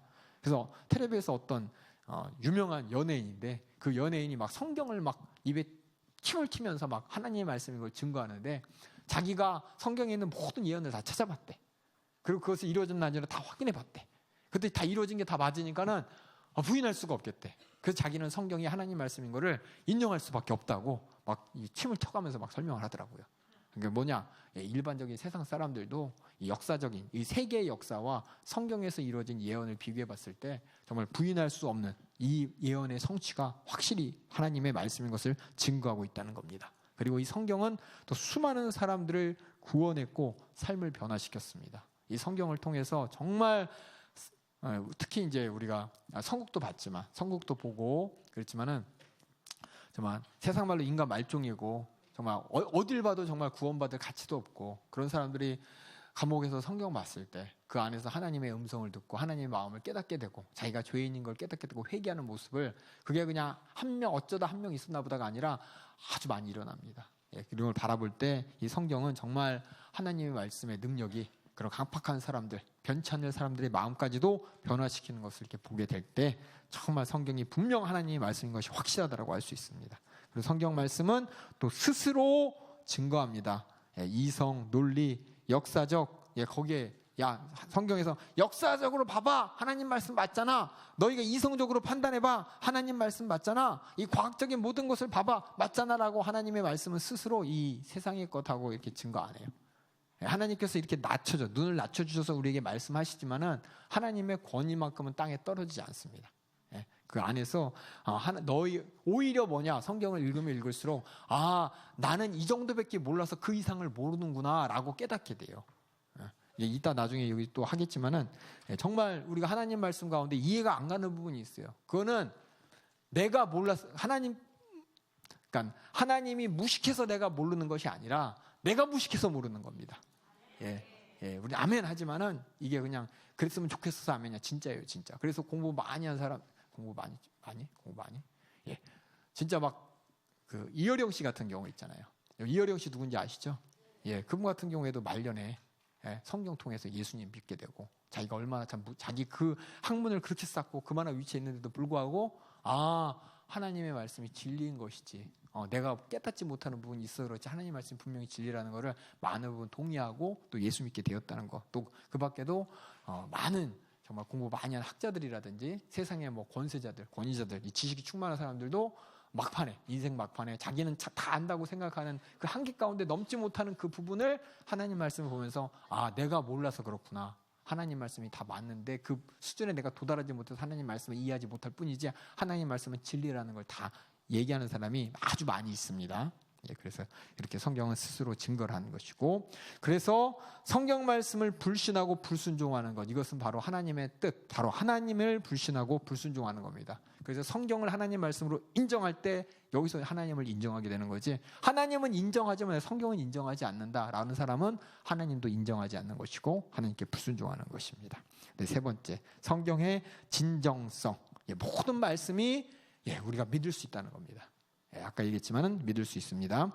하나님은 거짓말이나 틀린 말을 하지 않는다고 성경 자신이 얘기하고 있고 또 모든 예언이 이루어졌고 또 성경의 모든 말씀은 온전히 진실하며 어디에도 오류가 없습니다. 그리고 모든 말씀은 결국 진리의 기준이고 어떤 모순이 없습니다. 과학적인 진리, 성경적 진리는 모순이 아니에요. 과학과 성경이 모순이 아니라 차원이 틀린 겁니다. 지난번에도 얘기했지만은 그 차원이 뭐냐면은 기준이 틀린 거예요. 기준이. 저울을 가지고, 저울은 뭐 하는 거예요? 무게를 재는 거죠. 자는 길이를 재는 거죠. 무게의 차원과 길이의 차원은 틀린 거잖아요. 근데 그것처럼 자를 가지고 무게를 잴 수 없는 것처럼 과학적인 진리를 가지고 하나님의 진리를 잴 수가 없습니다. 차원이 틀린 거예요. 차원. 하나님의 그 진리는 뭐냐? 영적 차원에서만 재는 것이고, 또 하나님의 진리를 가지고 억지로 인간의 과학적인 차원에 떠 맞출 수도 없는 거예요. 차원이 틀리다는 거. 그걸 알아두시고, 그렇기 때문에 세상 사람들은 모순이다라고 하는 그 내용을 가만히 보세요. 왜 모순이야? 그러면 성경에서는 이렇게 했는데 과학에서는 이렇게 얘기하잖아. 하나님 말씀은 7일 동안 세상을 창조하셨다고 하는데 어떻게 그 시대에 7일이면 지구 한 바퀴 돌 때가 하루인데 지구도 없었고 뭣도 없는데 어떻게 7일 동안 어떻게 천지 만물이 다 창조돼? 지구 역사가 45억 년 됐다 그러고 우주의 역사가 몇 년? 50억 년 됐다 그러는데 이거 어떻게 가능하냐라고 하는데, 이 하루라는 그 차원이 하나님과 우리 인간과는 틀린 겁니다. 그렇게 가야 되는데, 어떤 분은 이제 과학을 이제 들이대면서 과학 가지고 어떻게든 맞춰보려고, 물론 이제 하나님 말씀을 어떻게든 증거해 보려는 그분들의 노력을 저는 알지만은 여기서부터 개인적입니다. 개인적으로는 저는 차원이 틀린데 억지로 과학이라는 걸 갖고 하나님 말씀을 억지로 막 증거하겠다, 자를 가지고 무게를 한번 달아보겠다라고 하는, 이 센치를 가지고 그램을 달아보겠다, 이거 자체가 모순이 아니라 차원이 틀린 거기 때문에 세상 사람들 볼 때는 모순인 것처럼 보이고 말이 안 되는 것처럼 보이지만 진리라는 겁니다. 차원이 다른 진리고 하나님의 말씀의 진리는 더 고차원적인 영적 차원의 진리라는 것을 여러분이 아시고, 그래서 모순이 아니라는 겁니다. 그래서 성경이 믿을 수 있는 겁니다. 믿을 수 없어. 왜 모순? 그 모순은 그 모순, 네가 차원이 틀려서 모순이라고 얘기하는 거지 실제로는 모순이 아니야 라고 얘기하실 수 있어야 돼요. 그리고 이렇게 하나님께서는 다시 이렇게 기록하게 되셔서 하나님께서는 변치 않게, 아까 얘기한 것처럼 이 앞에서 윤대건 목사가 어떤 청년을 툭 쳤다더라, 저 뒤에 가서 때려 죽였다더라, 말은 이렇게 바뀝니다. 하지만 기록되면은 어떻게 되느냐? 그 권위가 그까지 시대를 초월하고 장소를 초월해서 동일하게 진행되기 때문에 더 권위가 있는 말씀으로 인정됩니다. 그리고 성경은 발전하거나 성경은 향상하거나 성경은 더 이 자체가 깊이가 깊어지거나 그런 것이 아니라 그저 그 말씀에 우리는 순종해야 돼. 순종의 대상이라는 것입니다. 그래서 성경은 스스로 하나님 말씀으로서 권위를 가지고 있습니다. 인정하시면 아멘 하시기 바랍니다. 성경에 대한 불신은 바로 하나님에 대한 불신이고, 그것이 그냥 억지로 믿는 것이 아니라 읽어보셔야 됩니다. 이거 안에 읽어보셔야 돼요. 읽어보지 않고 제가 여러분 성경은 하나님의 말씀입니다, 무조건 믿으십시오. 물론 믿음이 하나님께서 주셔서 믿을 수도 있지만 성경을 읽으면 그 믿음이 더 뚜렷해집니다. 뚜렷해지고 나만의 믿음이 아니라 설명할 수 있는 믿음이 되는 거예요. 그래서 여러분들 성경을 자주 읽으셔야 돼요. 그 다음에 세 번째, 성경에 오류가 있나 한번 보겠습니다. 오류. 잠깐만요. 우리 10분간만 쉬었다가 그 다음 진행하도록 하겠습니다. 10분만 쉬겠습니다. 우리가 성경을 읽어야 되는데 진드감치 읽을 시간이 없죠. 워낙 바빠가지고, 그렇죠? 하루하루가 너무너무 바쁘고 또 해야 될 일도 많고 그러다 보니까 성경을 진드감치 앉아서 읽어야 되는데 읽어 치워버리죠, 그냥. 아니면은 그냥 틀고 들어버리고, 그렇죠? 요새는 이게 아니라 참 이거 아쉬운 게, 성경 말씀을 정말 하나님 앞에 하나님과 마주한다는 생각으로 한절 읽으면서 하나님께서 이 말을 왜 하셨을까? 내가 아는 하나님은 이런 말을 무슨 뜻으로 하셨을까라고 계속 생각하면서 읽어야 되는데, 쫓기다 보니까는 하루에 몇 장 읽어야 돼, 또 하루에 얼만큼 읽어야 돼, 막 이렇게 어떻게 해치워버리는 식으로 성경 읽다 보니까는 진짜 의미를 못 찾아요. 진짜 하나님의 마음을 찾기가 힘듭니다. 그래서 여러분들이 아무리 바쁘시더라도 오래 많이 못 읽더라도 복음서 읽으실 때 한번 하나님께서 왜 그러셨지? 궁금한 게 막 떠올라야 돼요. 우리가 사람을 알아갈 때 호감 있는 사람이 앉아있으면 계속 질문을 하잖아요. 그렇죠? 무슨 음식 좋아하세요? 취미가 뭐예요? 주말에 뭐 하세요? 계속 물어보잖아요. 그렇죠? 그처럼 우리가 하나님께 관심이 있고 하나님을 알아가려면은 계속 마음속으로 하나님은 뭘 좋아하시지? 하나님은 어떤 걸 왜 이렇게 하셨지? 무슨 의도시지? 그래서 하나님을 자꾸 알아가려는 내 마음에 소원이 있고 소망이 있어야 성경을 읽을 때 정말 제대로 하나님을 만날 수가 있습니다. 물론 다독하고 또 읽어야 되지만은 다독 많이 읽어야 되겠지만은 한 번 읽더라도 여러분들이 그렇게 읽기를 바라고, 읽기 전에 저 신약 구약 저희 할 때 했던 내용 보면서 한번 이렇게 참고해 가면서 이런 시대에 이런 목적으로 하나님께서 성경을 쓰게 하셨구나 생각해두고 하나씩 읽어보면은 읽을 때마다 더 많이 알게 됩니다. 우리가 특별히 평신도 성경대학 어떤 분들은 왜 졸업식 안 해요? 왜 수료식 안 해요? 이렇게 하시는 분이 있어요. 근데 우리가 성경을 수료할 수가 없어요. 졸업할 수가 없고 읽을 때마다 새롭거든요. 그래서 수료식하고 졸업식을 안 하고 저도 매 학기마다 준비하면서 저번에보다 더 많이 깨닫고 더 많이 알아가고 또 더 많이 정말 하나님의 말씀이 진리인 것을 깨달아가고 하나님의 사랑이 정말 이렇게까지 사랑하시는구나, 이래서 이런 표현했구나 라고 더 알아갑니다. 마찬가지로 우리가 평생에 하나님 말씀을 읽고 듣고 또 이렇게 전하는 일에 졸업이 없고 수료가 없기 때문에 여러분 혹시 내가 얼마큼 들었나 알고 싶으면 나 몇 학기 들었나 알려주세요. 그럼 위에서 얘기하시면 몇 학기 들었는지 알려드릴 거예요. 그게 뭐 어떤 목적이나 취업하는 데 도움은 되지 않는데 되면 좋을 텐데, 그렇죠?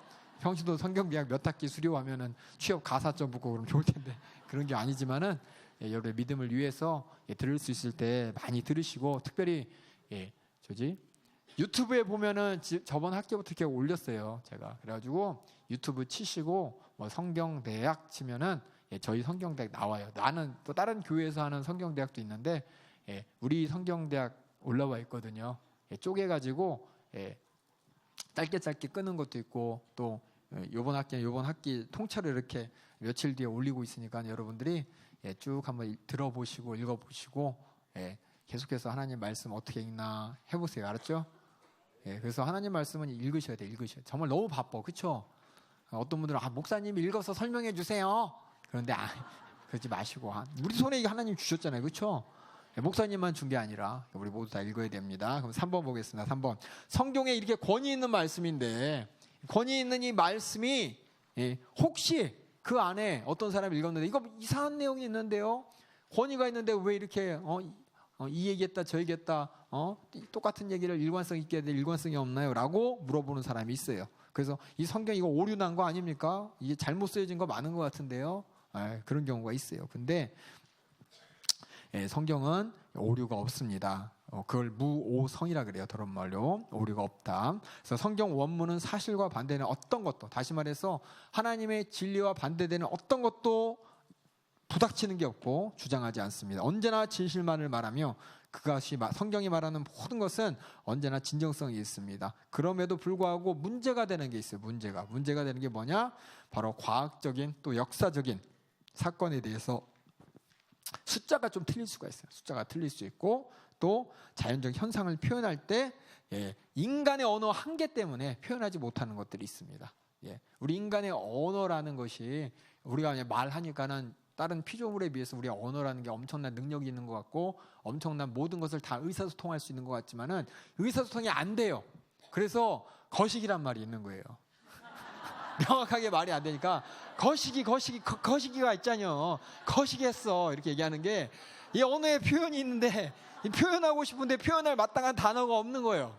마찬가지로 이 성경에 하나님께서 뜻을 온전히 전하고 싶은데 최선을 다해서 우리가 알 수 있도록 전하셨지만 전하지 못하는 그런 부분이 있어요. 왜냐하면 우리 언어로 표현되지 않는 부분이 있거든요.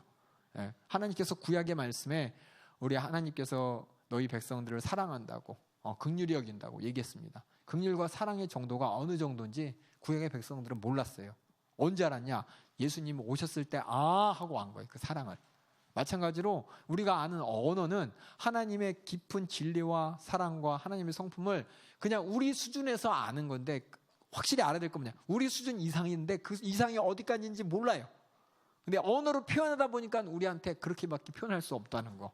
그래서 뭐냐? 아니 하나님이 어떻게 이런 표현을 할 수 있어? 대표적인 이유로 하나님이 질투하신대요.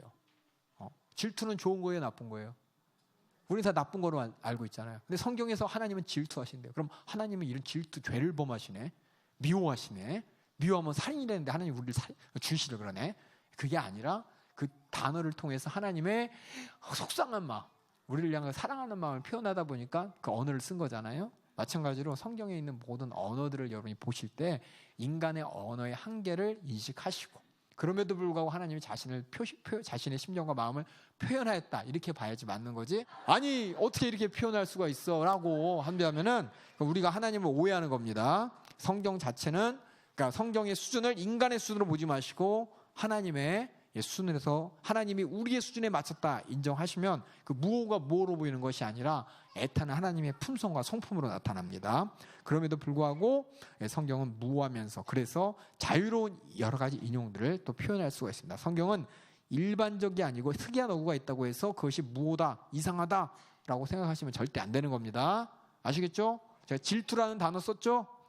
예, 그렇죠. 성경 읽다 보면 여러분들이 이해 못하는 부분이 있어요. 아, 하나님은 선하신 분인데 질투해? 그렇죠? 하나님께서는 우리 사랑하신다면서 우리가 하나님 말씀 듣는 것을 원치 않으시네. 예, 그런 구절도 있어요. 그렇죠? 예, 그러니까 절대 여러분들이 그걸 그대로 보지 마시고 하나님 애끓는 심정으로 보셔야 됩니다. 그래서 무호성을 인정하지 않는, 만약에 우리가 무호성을 하나님의 말씀에 오류가 있을 수도 있어, 이렇게 인정해버리면 이렇게 어떻게 되느냐, 심각한 도덕적인 문제에 직면하게 됩니다. 선악에 대한 판단력이 흐려지게 됩니다. 그리고 과연 하나님께서 하신 모든 말씀을 믿을 수 있을까 의심이 들기 시작하고, 결국 하나님 말씀 자체보다 우리 인간의 마음을 더 높은 진리의 기준으로 삼게 됩니다. 하나님의 질투라는 표현을 우리 인간의 질투로서 하나님을 판단하게 되어버리는 거예요. 그럼 절대 안 된다는 겁니다. 그래서 사소한 사항을 넘어서 우리가 교리 지우세요. 교리 지우고 진리라고 해요. 진리에서도 성경이 틀렸다고 말해.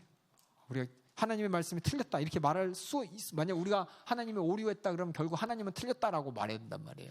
그러니까 그러면 그 때문에 우리는 오류를 인정할 수가 없는 것이고, 문제는 뭐가 문제냐? 인간의 언어가 문제인 겁니다. 인간의 언어로 표현하다 보니까는 그게 문제가 되는 겁니다. 하나님의 무한한 사랑을 이 조만한 언어에 막 구겨 넣으려고 그러니까는 막 모양이 막 잘 안 되는 거예요. 그래서 하나님의 말씀에는, 성경에는 오류가 없습니다. 인정하시면 아멘 합시다.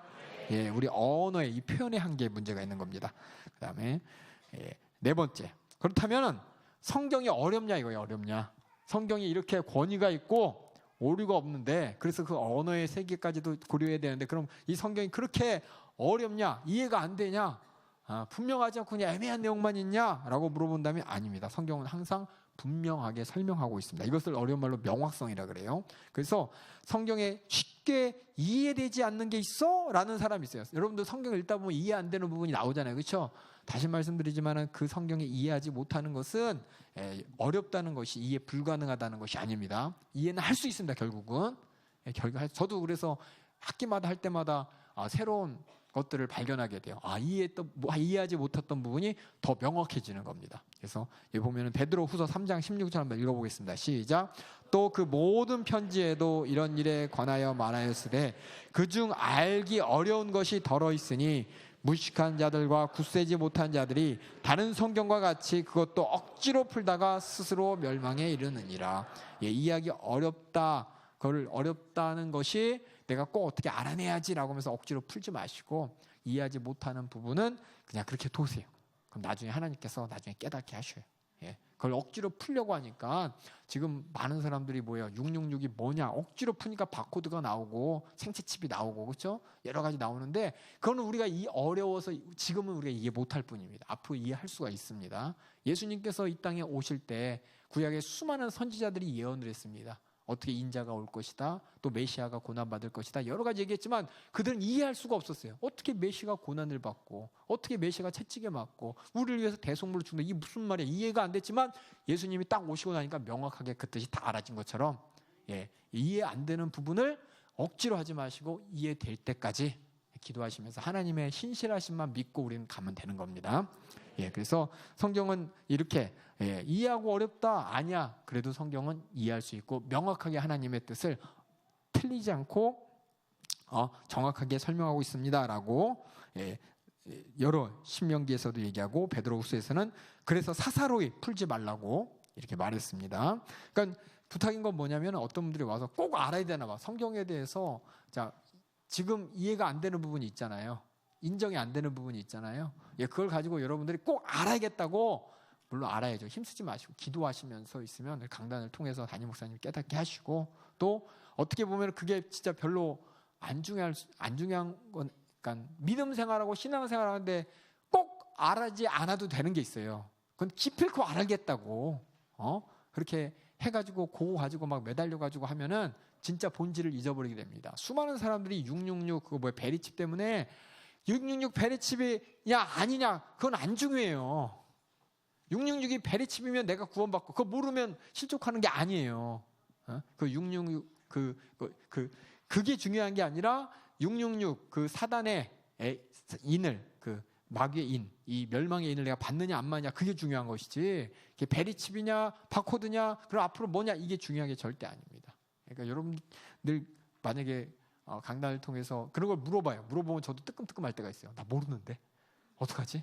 나 솔직히 얘기해요. 전 잘 몰라갖고 잘 모르니까 더 생각해 보겠습니다. 더 알아보겠습니다.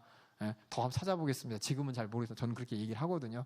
또 담임 목사님한테 또 가갖고 또 그걸 굳이 또 알아보겠다고 얘기하고 물어보는 사람이 있는데 그 대답 못할 답도 있거든요. 그러니까 여러분들이 성경 강단의 말씀을 통해서 성경을 읽으시면서 하나님께 깨닫게 하시고 진짜 우리 구원과 직결되는 문제에 관해서 하나님의 명령에 순종할 일은 칼같이 정확하게 순종해야 되지만은 이런 베리칩이라든지 그 밖에 이제 다른 문제 이해되지 않는다 그걸 막 억지로 막 풀어내겠다고 하다가 오히려 막 이렇게 엉뚱한 데로 신천지로 빠지고 이단으로 빠지지 않도록 이 어려운 것이지 이해 못할 것은 아니고 그 어려운 것이 이해될 때는 하나님이 이제 열어서 이해시켜 주실 것입니다. 그러니까 제발 맞습니다. 그래서 이렇게 하나님의 말씀을 명확하게 이해하는 것이 영적 능력에서 포함되는 거지 어떤 지적인 능력에 대해서 되는 것이 아닙니다. 그래서 공부 많이 한 사람이 하나님의 말씀과 하나님의 뜻을 분명히 가르치는 것이 아니라 성령을 통해서 하나님께서 인도하시는 날 하나님께 쓰임받는 사람이 하나님의 뜻을 정확하게 알려주시고 그 목적이 뭐냐? 바로 죄의 영향력을 극복하도록 역사하는 것. 그래서 죄의 영향력을 극복하도록 역사하는 이 영의 능력으로 말미암아 영적인 능력으로 우리가 성경을 잘 이해할 수가 있는 것입니다. 왜냐 성경은 뭐에 대해서 얘기합니까? 그 진리는 뭐냐? 죄야, 죄. 진리의 그 진리를 우리가 알아야 되는 문제는 왜냐? 지옥 안 가기 위해서고 죄에서 자유 먹기 위해서인 거고 하나님의 뜻을 이루기 위한 것이지 이걸 어떤 지적인 능력, 내 지적인 만족을 잊기 위해서 내가 성경을 알고 어떤 진리를 탐구하는 게 절대 아니거든요. 그러니까 이 목적을 분명히 아시기 바라겠습니다. 그래서 성경의 명확성, 성경은 명확합니다.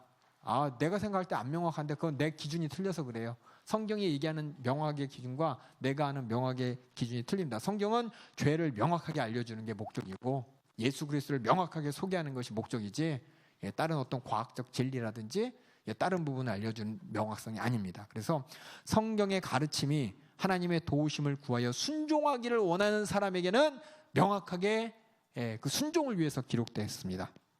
그런데 사람들이 믿음이 없고 완악하기 때문에 이 성경을 잘못 이해하는 거예요. 그래서 예수님께서 제자들에게 이 믿음이 없고 완악하다고 얘기했고 문제는 성경이 아니라 우리에게 있는 것입니다.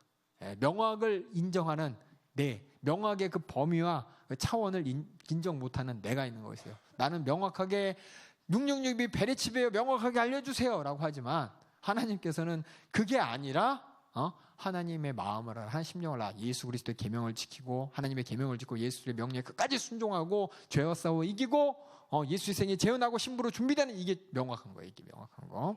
그래서 이 명확한 걸 잘 아시기 바라고. 그래서 이렇게 성경은 모든 것이 명확하게 의도적으로 하나님의 진리를 선포하고 있는데 이것이 우리에게 어떤 의미가 있느냐? 그래서 이거 성경이 명확성의 교리를 어떤 사람들은 왜 명확하지 않습니까? 성경이 왜 안 말도 공룡 왜 얘기 안 할까? 공룡에 대해서 명확하게 얘기해 주세요. 우리 중고등학생들이 그러거든요. 왜냐하면 학교에서 이제 배우니까 생물 시간에 진화론 그거에 대해서 뭔가 이렇게 하나님이 창조하셨다는 걸 얘기하고 싶은데 성경을 찾는데 공룡 얘기가 안 나오니까 이걸 어떻게 얘기하지 못하는 거예요. 그러니까 막 성경이 침묵하고 있는 것을 우리가 억지로 주장하게 돼요. 자꾸 이렇게 하면 이러면 안 되는 겁니다. 그래서 뭐냐? 명확을 왜 명확한가? 명확성에 대해서 정확하게 알아야 되는 것이고 또 성경의 해석상의 실수를 범하는 경우가 많아요. 명확한 거 억지로 찾으려다가 제일 이해 안 되는 단어들이 있어요. 성경을 읽다 처음 읽는 분이 이만희도 그래요. 스랍이라는 단어를 이해를 못했어요. 그렇죠? 스랍은 한국말이 아니잖아요. 그렇죠? 그걸 한국 소리 나는 대로 그렇죠? 쓴 뭐예요? 저쪽 히브리어죠. 히브리어인데 스랍을 막 이거라고, 그렇죠?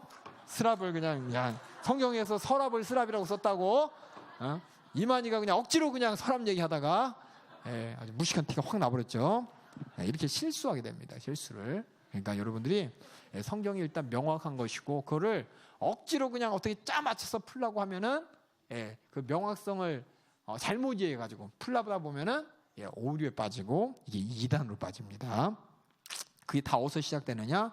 불완전하거나 정확하지 않은 자료들, 또 그것을 꼭 알아야 되겠다는 교만, 욕심, 믿음이 없고 또 이기심, 개인적인 실책 등에 의해서 이렇게 납니다. 그래서 꼭 뭔가 이렇게 전문적으로 연구하는 목사나 성경학자만 성경을 바로 명확하게 이해하는 것이 아니라, 여기에 말하는 명확은 학문적인 것이 아니라 하나님의 뜻과 마음과 심정을 얘기하는 겁니다. 교회 역사에서 많은 교리라는 것, 교리가 뭐냐면 사람들이 진리를 찾아보겠다고 자기 기준으로 막 찾아본 그 진리에 많은 불일치가 있었습니다. 하지만 성경은 참 놀랍게도 모든 진리, 하나님이 전하고자 했던 이 진리에 대해서는 명확하게 모든 것이 일치합니다.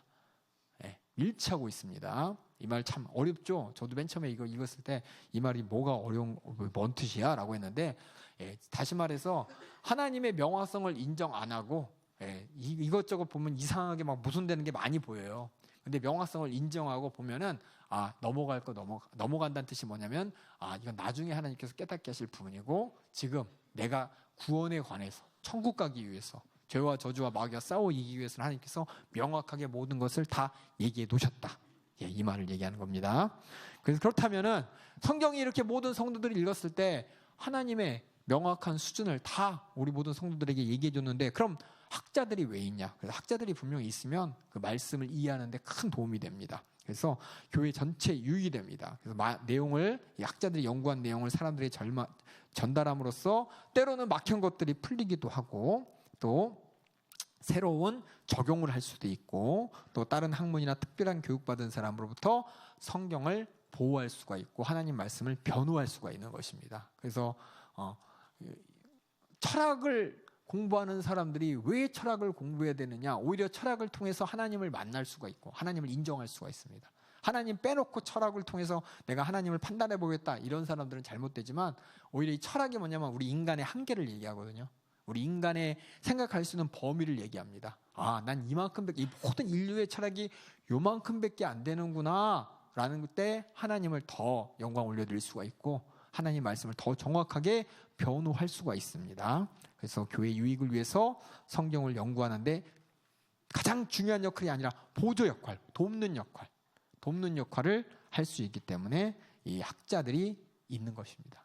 그래서 학자들이 성경을 통해서 하나님의 마음을 찾고 하나님의 심정을 찾고, 어떻게 하면 하나님의 심정과 복음 전하는데 도움이 될까, 이렇게 보는 게 맞는 건데, 오히려 이 학자들이 성경의 말씀을 무시하고 하나님의 복음의 정신, 예수의 정신을 무시하고 인간의 수준으로 하나님의 말씀을 그냥 그 수준을 확 내려가지고 자기가 아는 게 다인 것처럼, 아까 얘기했지만 우리의 언어의 한계와 우리 차원의 한계를 인정해야 되는데 자기가 공부한 게 다인 것처럼 하나님의 그 높은 차원과 그 모든 걸 다 밑으로 깔아뭉개면서 하나님 말씀이 오히려 가치 없게 떨어지고 세상 사람들 볼 때 우습게 되는 것인데, 이게 아니라 실질적으로 그런 학문하는 사람들은 진짜 복음을 높이기 위해서, 또 하나님의 마음을 온전히 나타내기 위해서, 성경을 더 잘 이해하기 위해서 이렇게 해야 된다는 게, 한다면 정말 우리 교회 전체에 유익이 된다는 것입니다. 그 말은 뭐냐?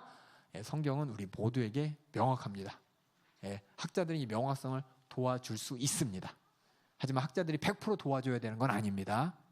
이렇게 하시고, 성경의 명확성 한번 읽어보겠습니다. 성경의 명확성, 뭐가 명확한가?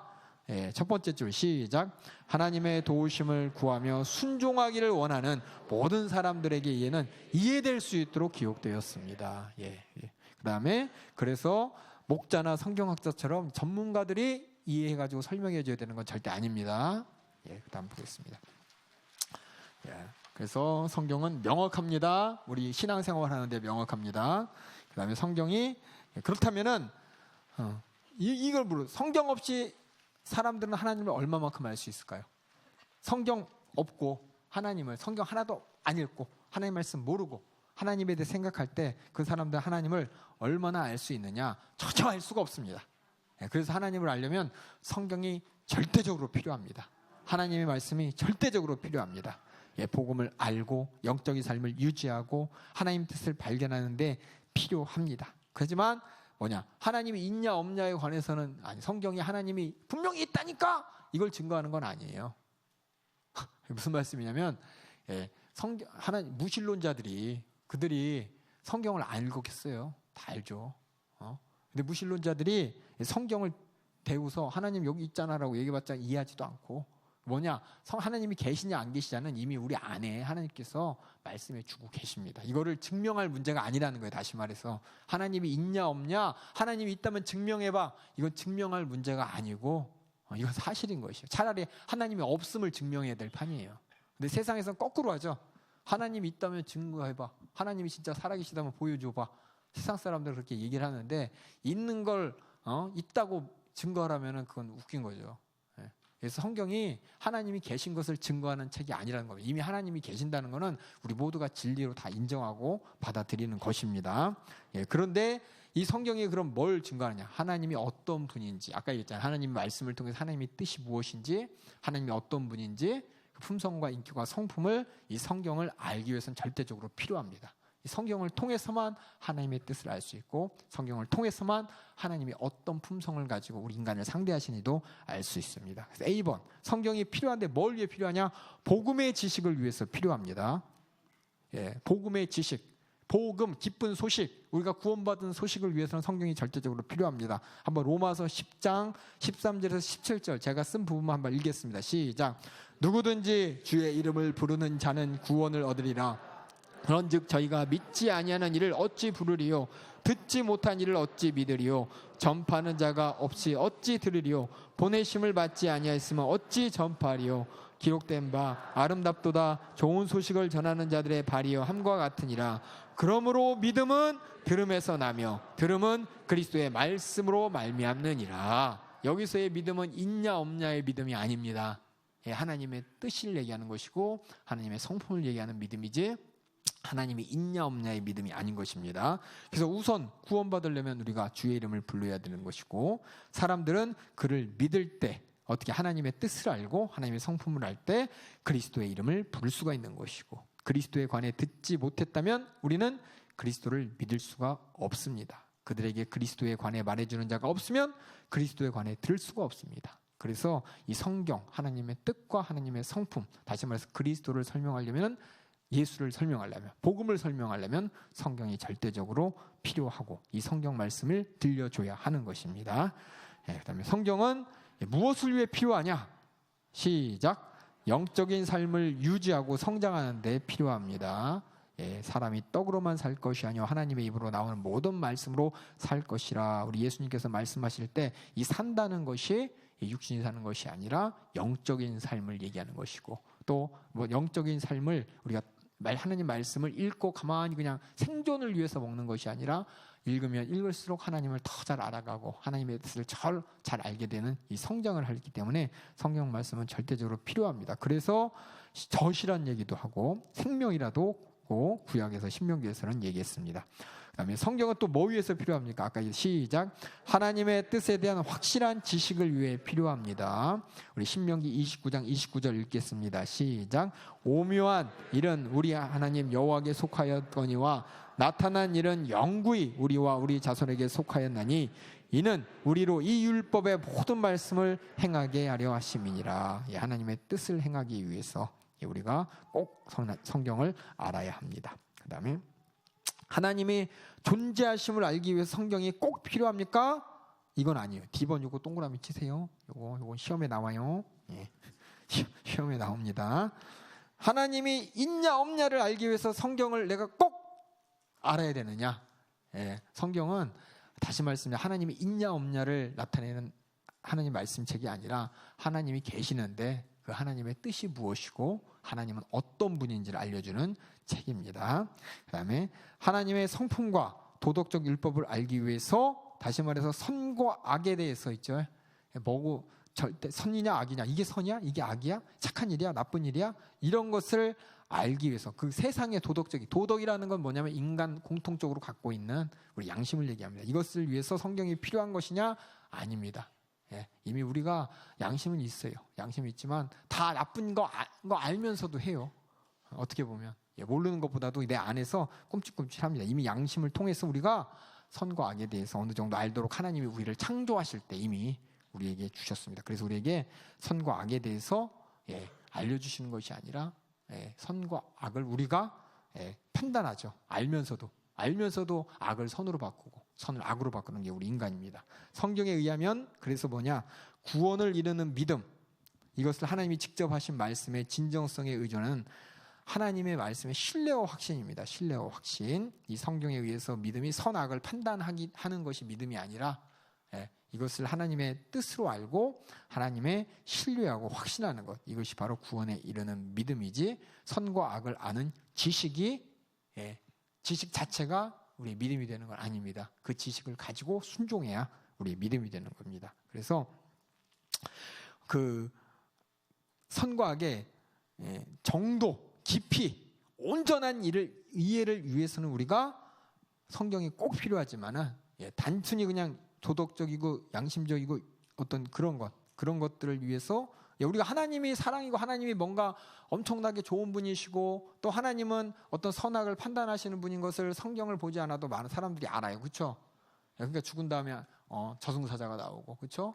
옥황상제가 나오고, 이 생각을 갖고 있는 이유가 뭐냐면은 이게 심판하는 사람이 있고, 이거에 대한 분명히 선악에 대한 것이 성경을 통하지 않더라도 사람들이 인식을 하고 갖고 있다는 거예요. 갖고 양심을 통해서. 근데 먼저 그거의 깊이는 몰라요. 깊이는.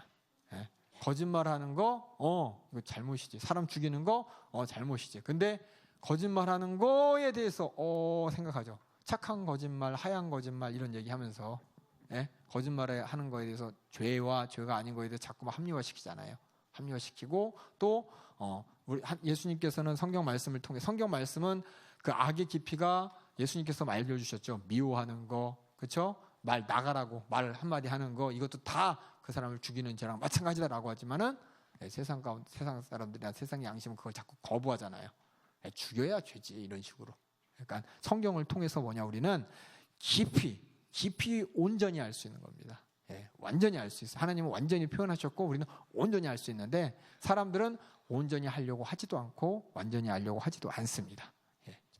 이 얘기입니다. 그래서 성경이 왜 필요하냐? 하나님이 있냐 없냐를 알기 위해서 필요한 것이 아니라 성경을 통해서 어떤 악한 거 선한 거에 있대 시비비를 큰 거, 그러니까 자세한 거 말고 큼직한 거, 선과 악에 대한 그 개념, 선과 악에 대한 개념이 세상은 다 선이냐 악이냐, 그러니까 선과 악의 대립적인 개념을 알기 위해서 선은 좋은 거고 악도 좋은 거야라고 안 하잖아요, 그렇죠? 악은 나쁜 거라고 하죠. 이런 어떤 도덕적 이런 감정들, 느낌들을 위해서 성경을 아는 것이 아니라 성경은 하나님의 뜻과 하나님의 성품을 아는데 충분하다는 겁니다.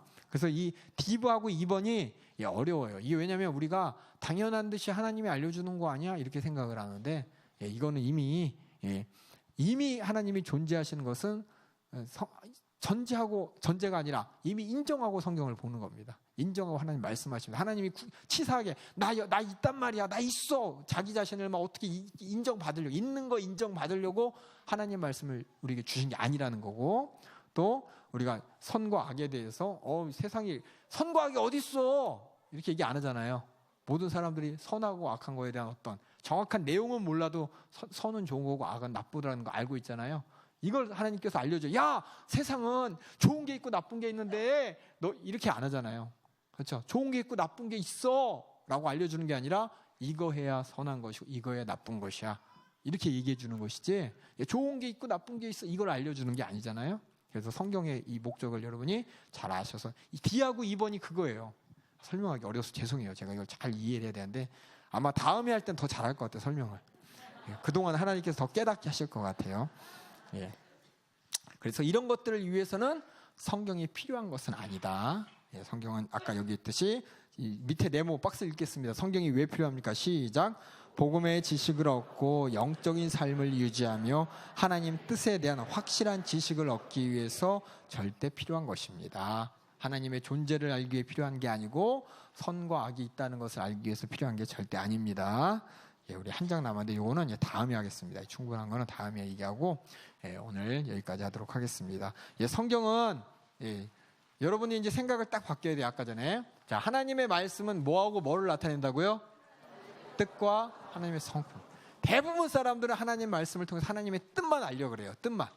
하지만 이 뜻이 아니라 하나님의 성품을 얘기하고 있습니다. 그래서 여러분들이 성경을 읽을 때도 아까 얘기했듯이 어떻게 읽어야 되냐? 아, 내가 좋아하는 사람, 관심 있는 사람 앞에 있으면 그 사람이 뭘 좋아하는지, 그 사람이 뭘 호감받고 있는지, 그 사람이 어떻게 기분 좋은지 막 이렇게 눈치 보면서 알려고 막 노력하는 것처럼 성경을 읽을 때 또 하나님이 어떤 분이신지, 어떤 걸 좋아하시는지, 내가 어떻게 하길 바라는지, 정말 하나님의 속마음은 뭔지, 말은 그렇게 하셨지만 속은 진짜 그 말과 그 품성에 비춰봤을 때 어떤 뜻인지, 그렇죠? 우리 연애할 때 우리 자매들이 물어보잖아요. 나 어디 변한 거 어디 특이한 데 없어? 이렇게 물어보면은 나 오늘 뭐 이상한 데 뭐 평소랑 다른 데 없어? 물어보면 남자들이 삐질삐질 흘리면서 막 머리 굴려. 뭐지 똑같은데 뭐지? 이런 것처럼 우리가 하나님 말씀을 읽을 때 어떻게 하냐? 그냥 막연하게 보는 게 아니라 똑같은 게 아니라 하나님의 의식하고 하나님의 성품을 바라보면서 성경을 읽길 바라겠습니다. 시간 다 같이 합심으로 기도하실 때 근데 이렇게 알아야 우리가 하나님의 뜻을 알아야 성품을 알아야 하나님을 경배하고 하나님을 찬양하고 하나님 뜻대로 사는데 몰라요. 왜냐? 성경 안 읽으니까. 그리고 너무 우리가 신앙생활 편하게 하려고 그래. 우리 교회야 워낙 불편하다고 하지만 하나님 입장에서 볼 때 하나님께서는 자신을 더 잘 알기를 바라시는데 우리는 가만히 앉아서 입만 벌리고 있잖아요. 그렇죠? 어떻게 보면 참 감사해요. 이 벌리는 대로 족족 넣어주니까 감사한데 그래도 우리가 하나님께서 원하는 건 우리가 저 하나님께 더 나가길 원하십니다. 나가는 것은 우리가 하나님 말씀을 들어야 되는데 첫 번째로는 예수님을 더 잘 알아야 되는 것이고 예수님을 더 잘 알기 그래서 우리가 예수 믿는 사람이잖아요. 예수를 더 잘 알아야 되는 것이고 또 성경을 더 많이 읽어야 되는 것이고 또 예배의 자리, 말씀의 자리 절대 빠지지 않는 것이고 졸지 않는 것이고 이렇게 우리가 하나님을 더 잘 알기 위해 우리 사는 그렇게 하나님의 마음을 알고 하나님의 뜻을 행하는 우리 모든 성도들 되길 주님의 이름으로 축원합니다. 다 같이 합심으로 기도하실 때 이렇게 하나님은 나에게 관심이 있으셔서 말씀하시고 예수를 보내시고 또 시간 강단을 통해서 아버지 주의 종을 통해서 하나님의 뜻과 품성을 나타내시는데 나는 왜 하나님 앞에 그렇게 애절하게 다가가지 못했습니까? 주님 용서하여 주시옵소서. 하나님께 다가가지 못하게 수많은 바쁜 나의 일상생활들 또 내 사적인 문제들 내 육체의 피곤함 아버지 주님은 나를 위해서 십자가의 고난을 당하기까지 우리 아버지 하나님 아들을 보내기까지 그렇게 자기 좀 알아달라고 나를 알아야 된다고 내 말 따라야 된다고 나의 사랑을 받아들여야 된다고 그렇게 하나님은 진심을 다해 성품을 다해 나를 사랑하셨는데 나는 왜 그 사랑을 자꾸만 외면합니까? 주님 용서하여 주시옵소서. 더욱더 내가 하나님 말씀이신 예수를 사랑하며 또 성경을 읽으며 또 성경 설교 말씀 잘 들으며 나도 하나님을 사랑하는 사람 될 수 있도록 인도하여 주시옵소서. 사랑만 받는 사람이 아니라 나도 하나님 앞에 정말 하나님을 더 알고 싶어서 정말 알고 싶어서 애절한 사람 될 수 있도록 주님 인도하여 주시옵소서. 그렇게 하지 못한 거 주님 용서하여 주시옵소서. 특별히 우리 모든 성도들 부탁드릴 것은 주의 사자가 정말 시간 강단에서 자신의 모든 진행을 짜면서 아버지 하나님의 품성을 아버지 하나님의 말씀을 온전히 전하고자 애쓰십니다.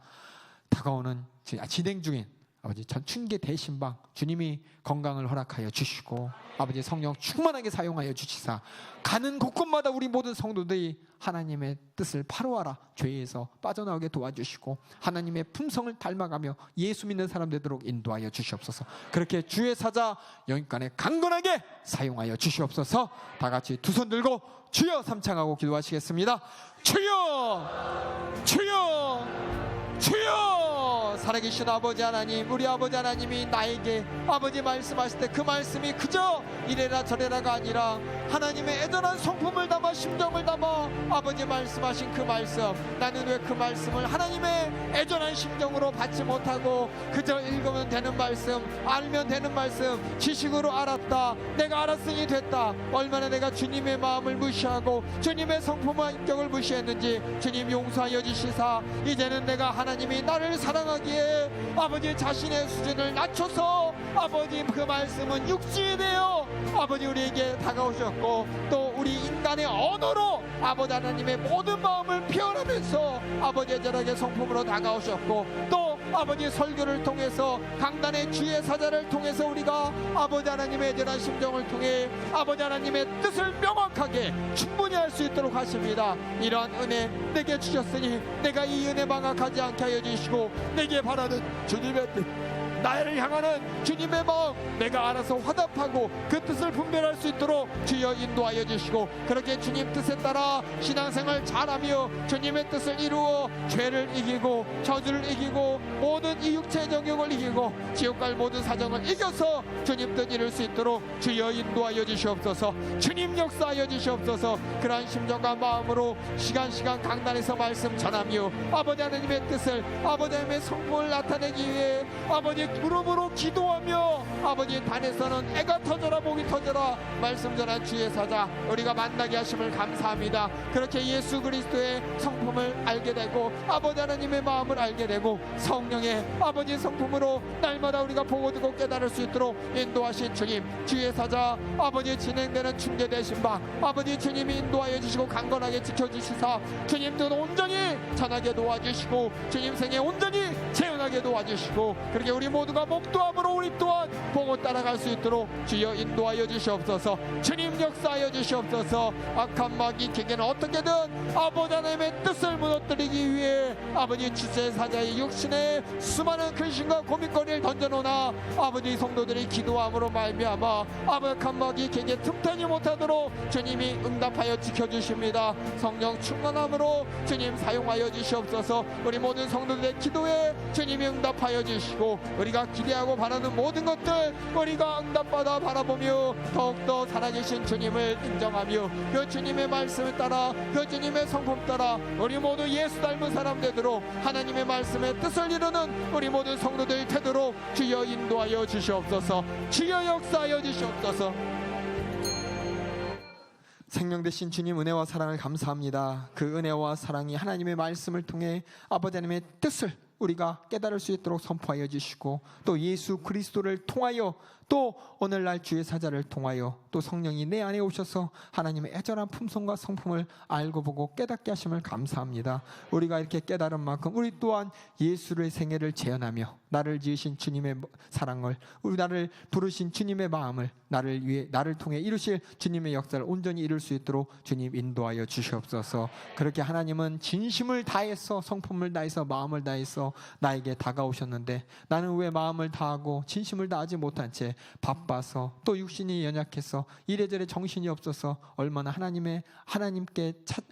앞에 나아가기를, 하나님을 알아가기를 얼마나 게으르고 얼마나 무지하게 신경 쓰지 않았는지 주님 용서하여 주시사, 하나님이 나를 사랑한 그 분량만큼 나도 하나님을 알아, 예수 그리스도의 피의 공로를 알아 그 사랑에 화답하며 살 수 있도록 인도하여 주시옵소서. 아버지 사랑하는 주의 사자 여기까지 강건함을 더하여 주시사 진행되는 충계 대신방 그의 목소리를 통해 그의 행동을 통해 우리 모두가 하나님의 뜨거운 사랑과 나를 향한 하나님의 뜻을 발견하게 도와주시고 그렇게 신방받게 하여 주시옵소서. 악한 마귀 권세 감히 틈타지 못하도록 주님이 지켜주시고 그 육체의 생기와 능력과 권세로 아버지 하나님의 뜻 온전히 이룰 수 있도록 인도하여 주시옵소서. 우리가 할 수 없게 주님이 기도하라고 말씀하셨습니다. 알지 못하기에 성령님께서 우리 안에서 깨닫게 하십니다. 기도하여 성령 충만하여 날마다 주님의 뜻 이루게 하여 주시고, 아버지 할 수 없는 문제, 장애, 걱정, 근심 아버지 예수 이름의 권세로 이기고 날마다 승리할 수 있도록 인도하여 주시옵소서. 이 시간도 그 약속대로 이기게 하여 주시옵소서. 우리에게 주신 나사렛 예수님의 이름으로 명하노니 하나님의 뜻을 도전한 이 저주받은 사단 마귀 객에 우리가 하나님의 뜻을 무지하게 만들어서 부지불식간에 하나님의 뜻을 도전하게 만들고, 또 지은 죄로 말미암아 질병과 고통과 어려움과 저주 가운데 낙망하게 만들고, 그렇게 하나님과 상관없이 정욕대로 근심 걱정 가지고 살다 지옥으로 끌고 가는 이 저주받은 귀신아, 이 저주받은 질병아, 악한 영의 역사야, 나사렛 예수님의 이름으로 명하노니 너희 모든 불의와 걱정 근심과 이 죄의 역사를 가지고 떠나갈지어다. 이 질병 가지고 떠나가라. 근심 걱정 가지고 떠나가라. 떠나가, 떠나가, 떠나가, 떠나가, 떠나가, 떠나가, 떠나가, 떠나가, 떠나가, 떠나가, 떠나가, 떠나갈지어다. 떠나갈지어다. 떠나가라.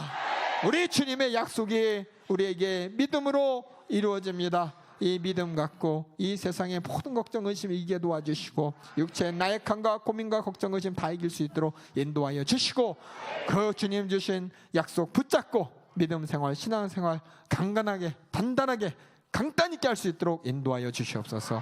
오늘도 아버지 하나님 말씀을 듣고 아버지 하나님의 마음을 깨닫게 하심을 감사합니다. 우리를 향한 주님의 뜻과 품성이 말씀을 통해 야들을 보내시고 성경을 주시고, 또 오늘날 강단을 통해 보여주시는 그 주님의 마음과 심정 외면하지 않게 해주시고, 그러한 사랑 받았으니 그러한 사랑으로 주님께 화답하도록 인도하여 주시옵소서.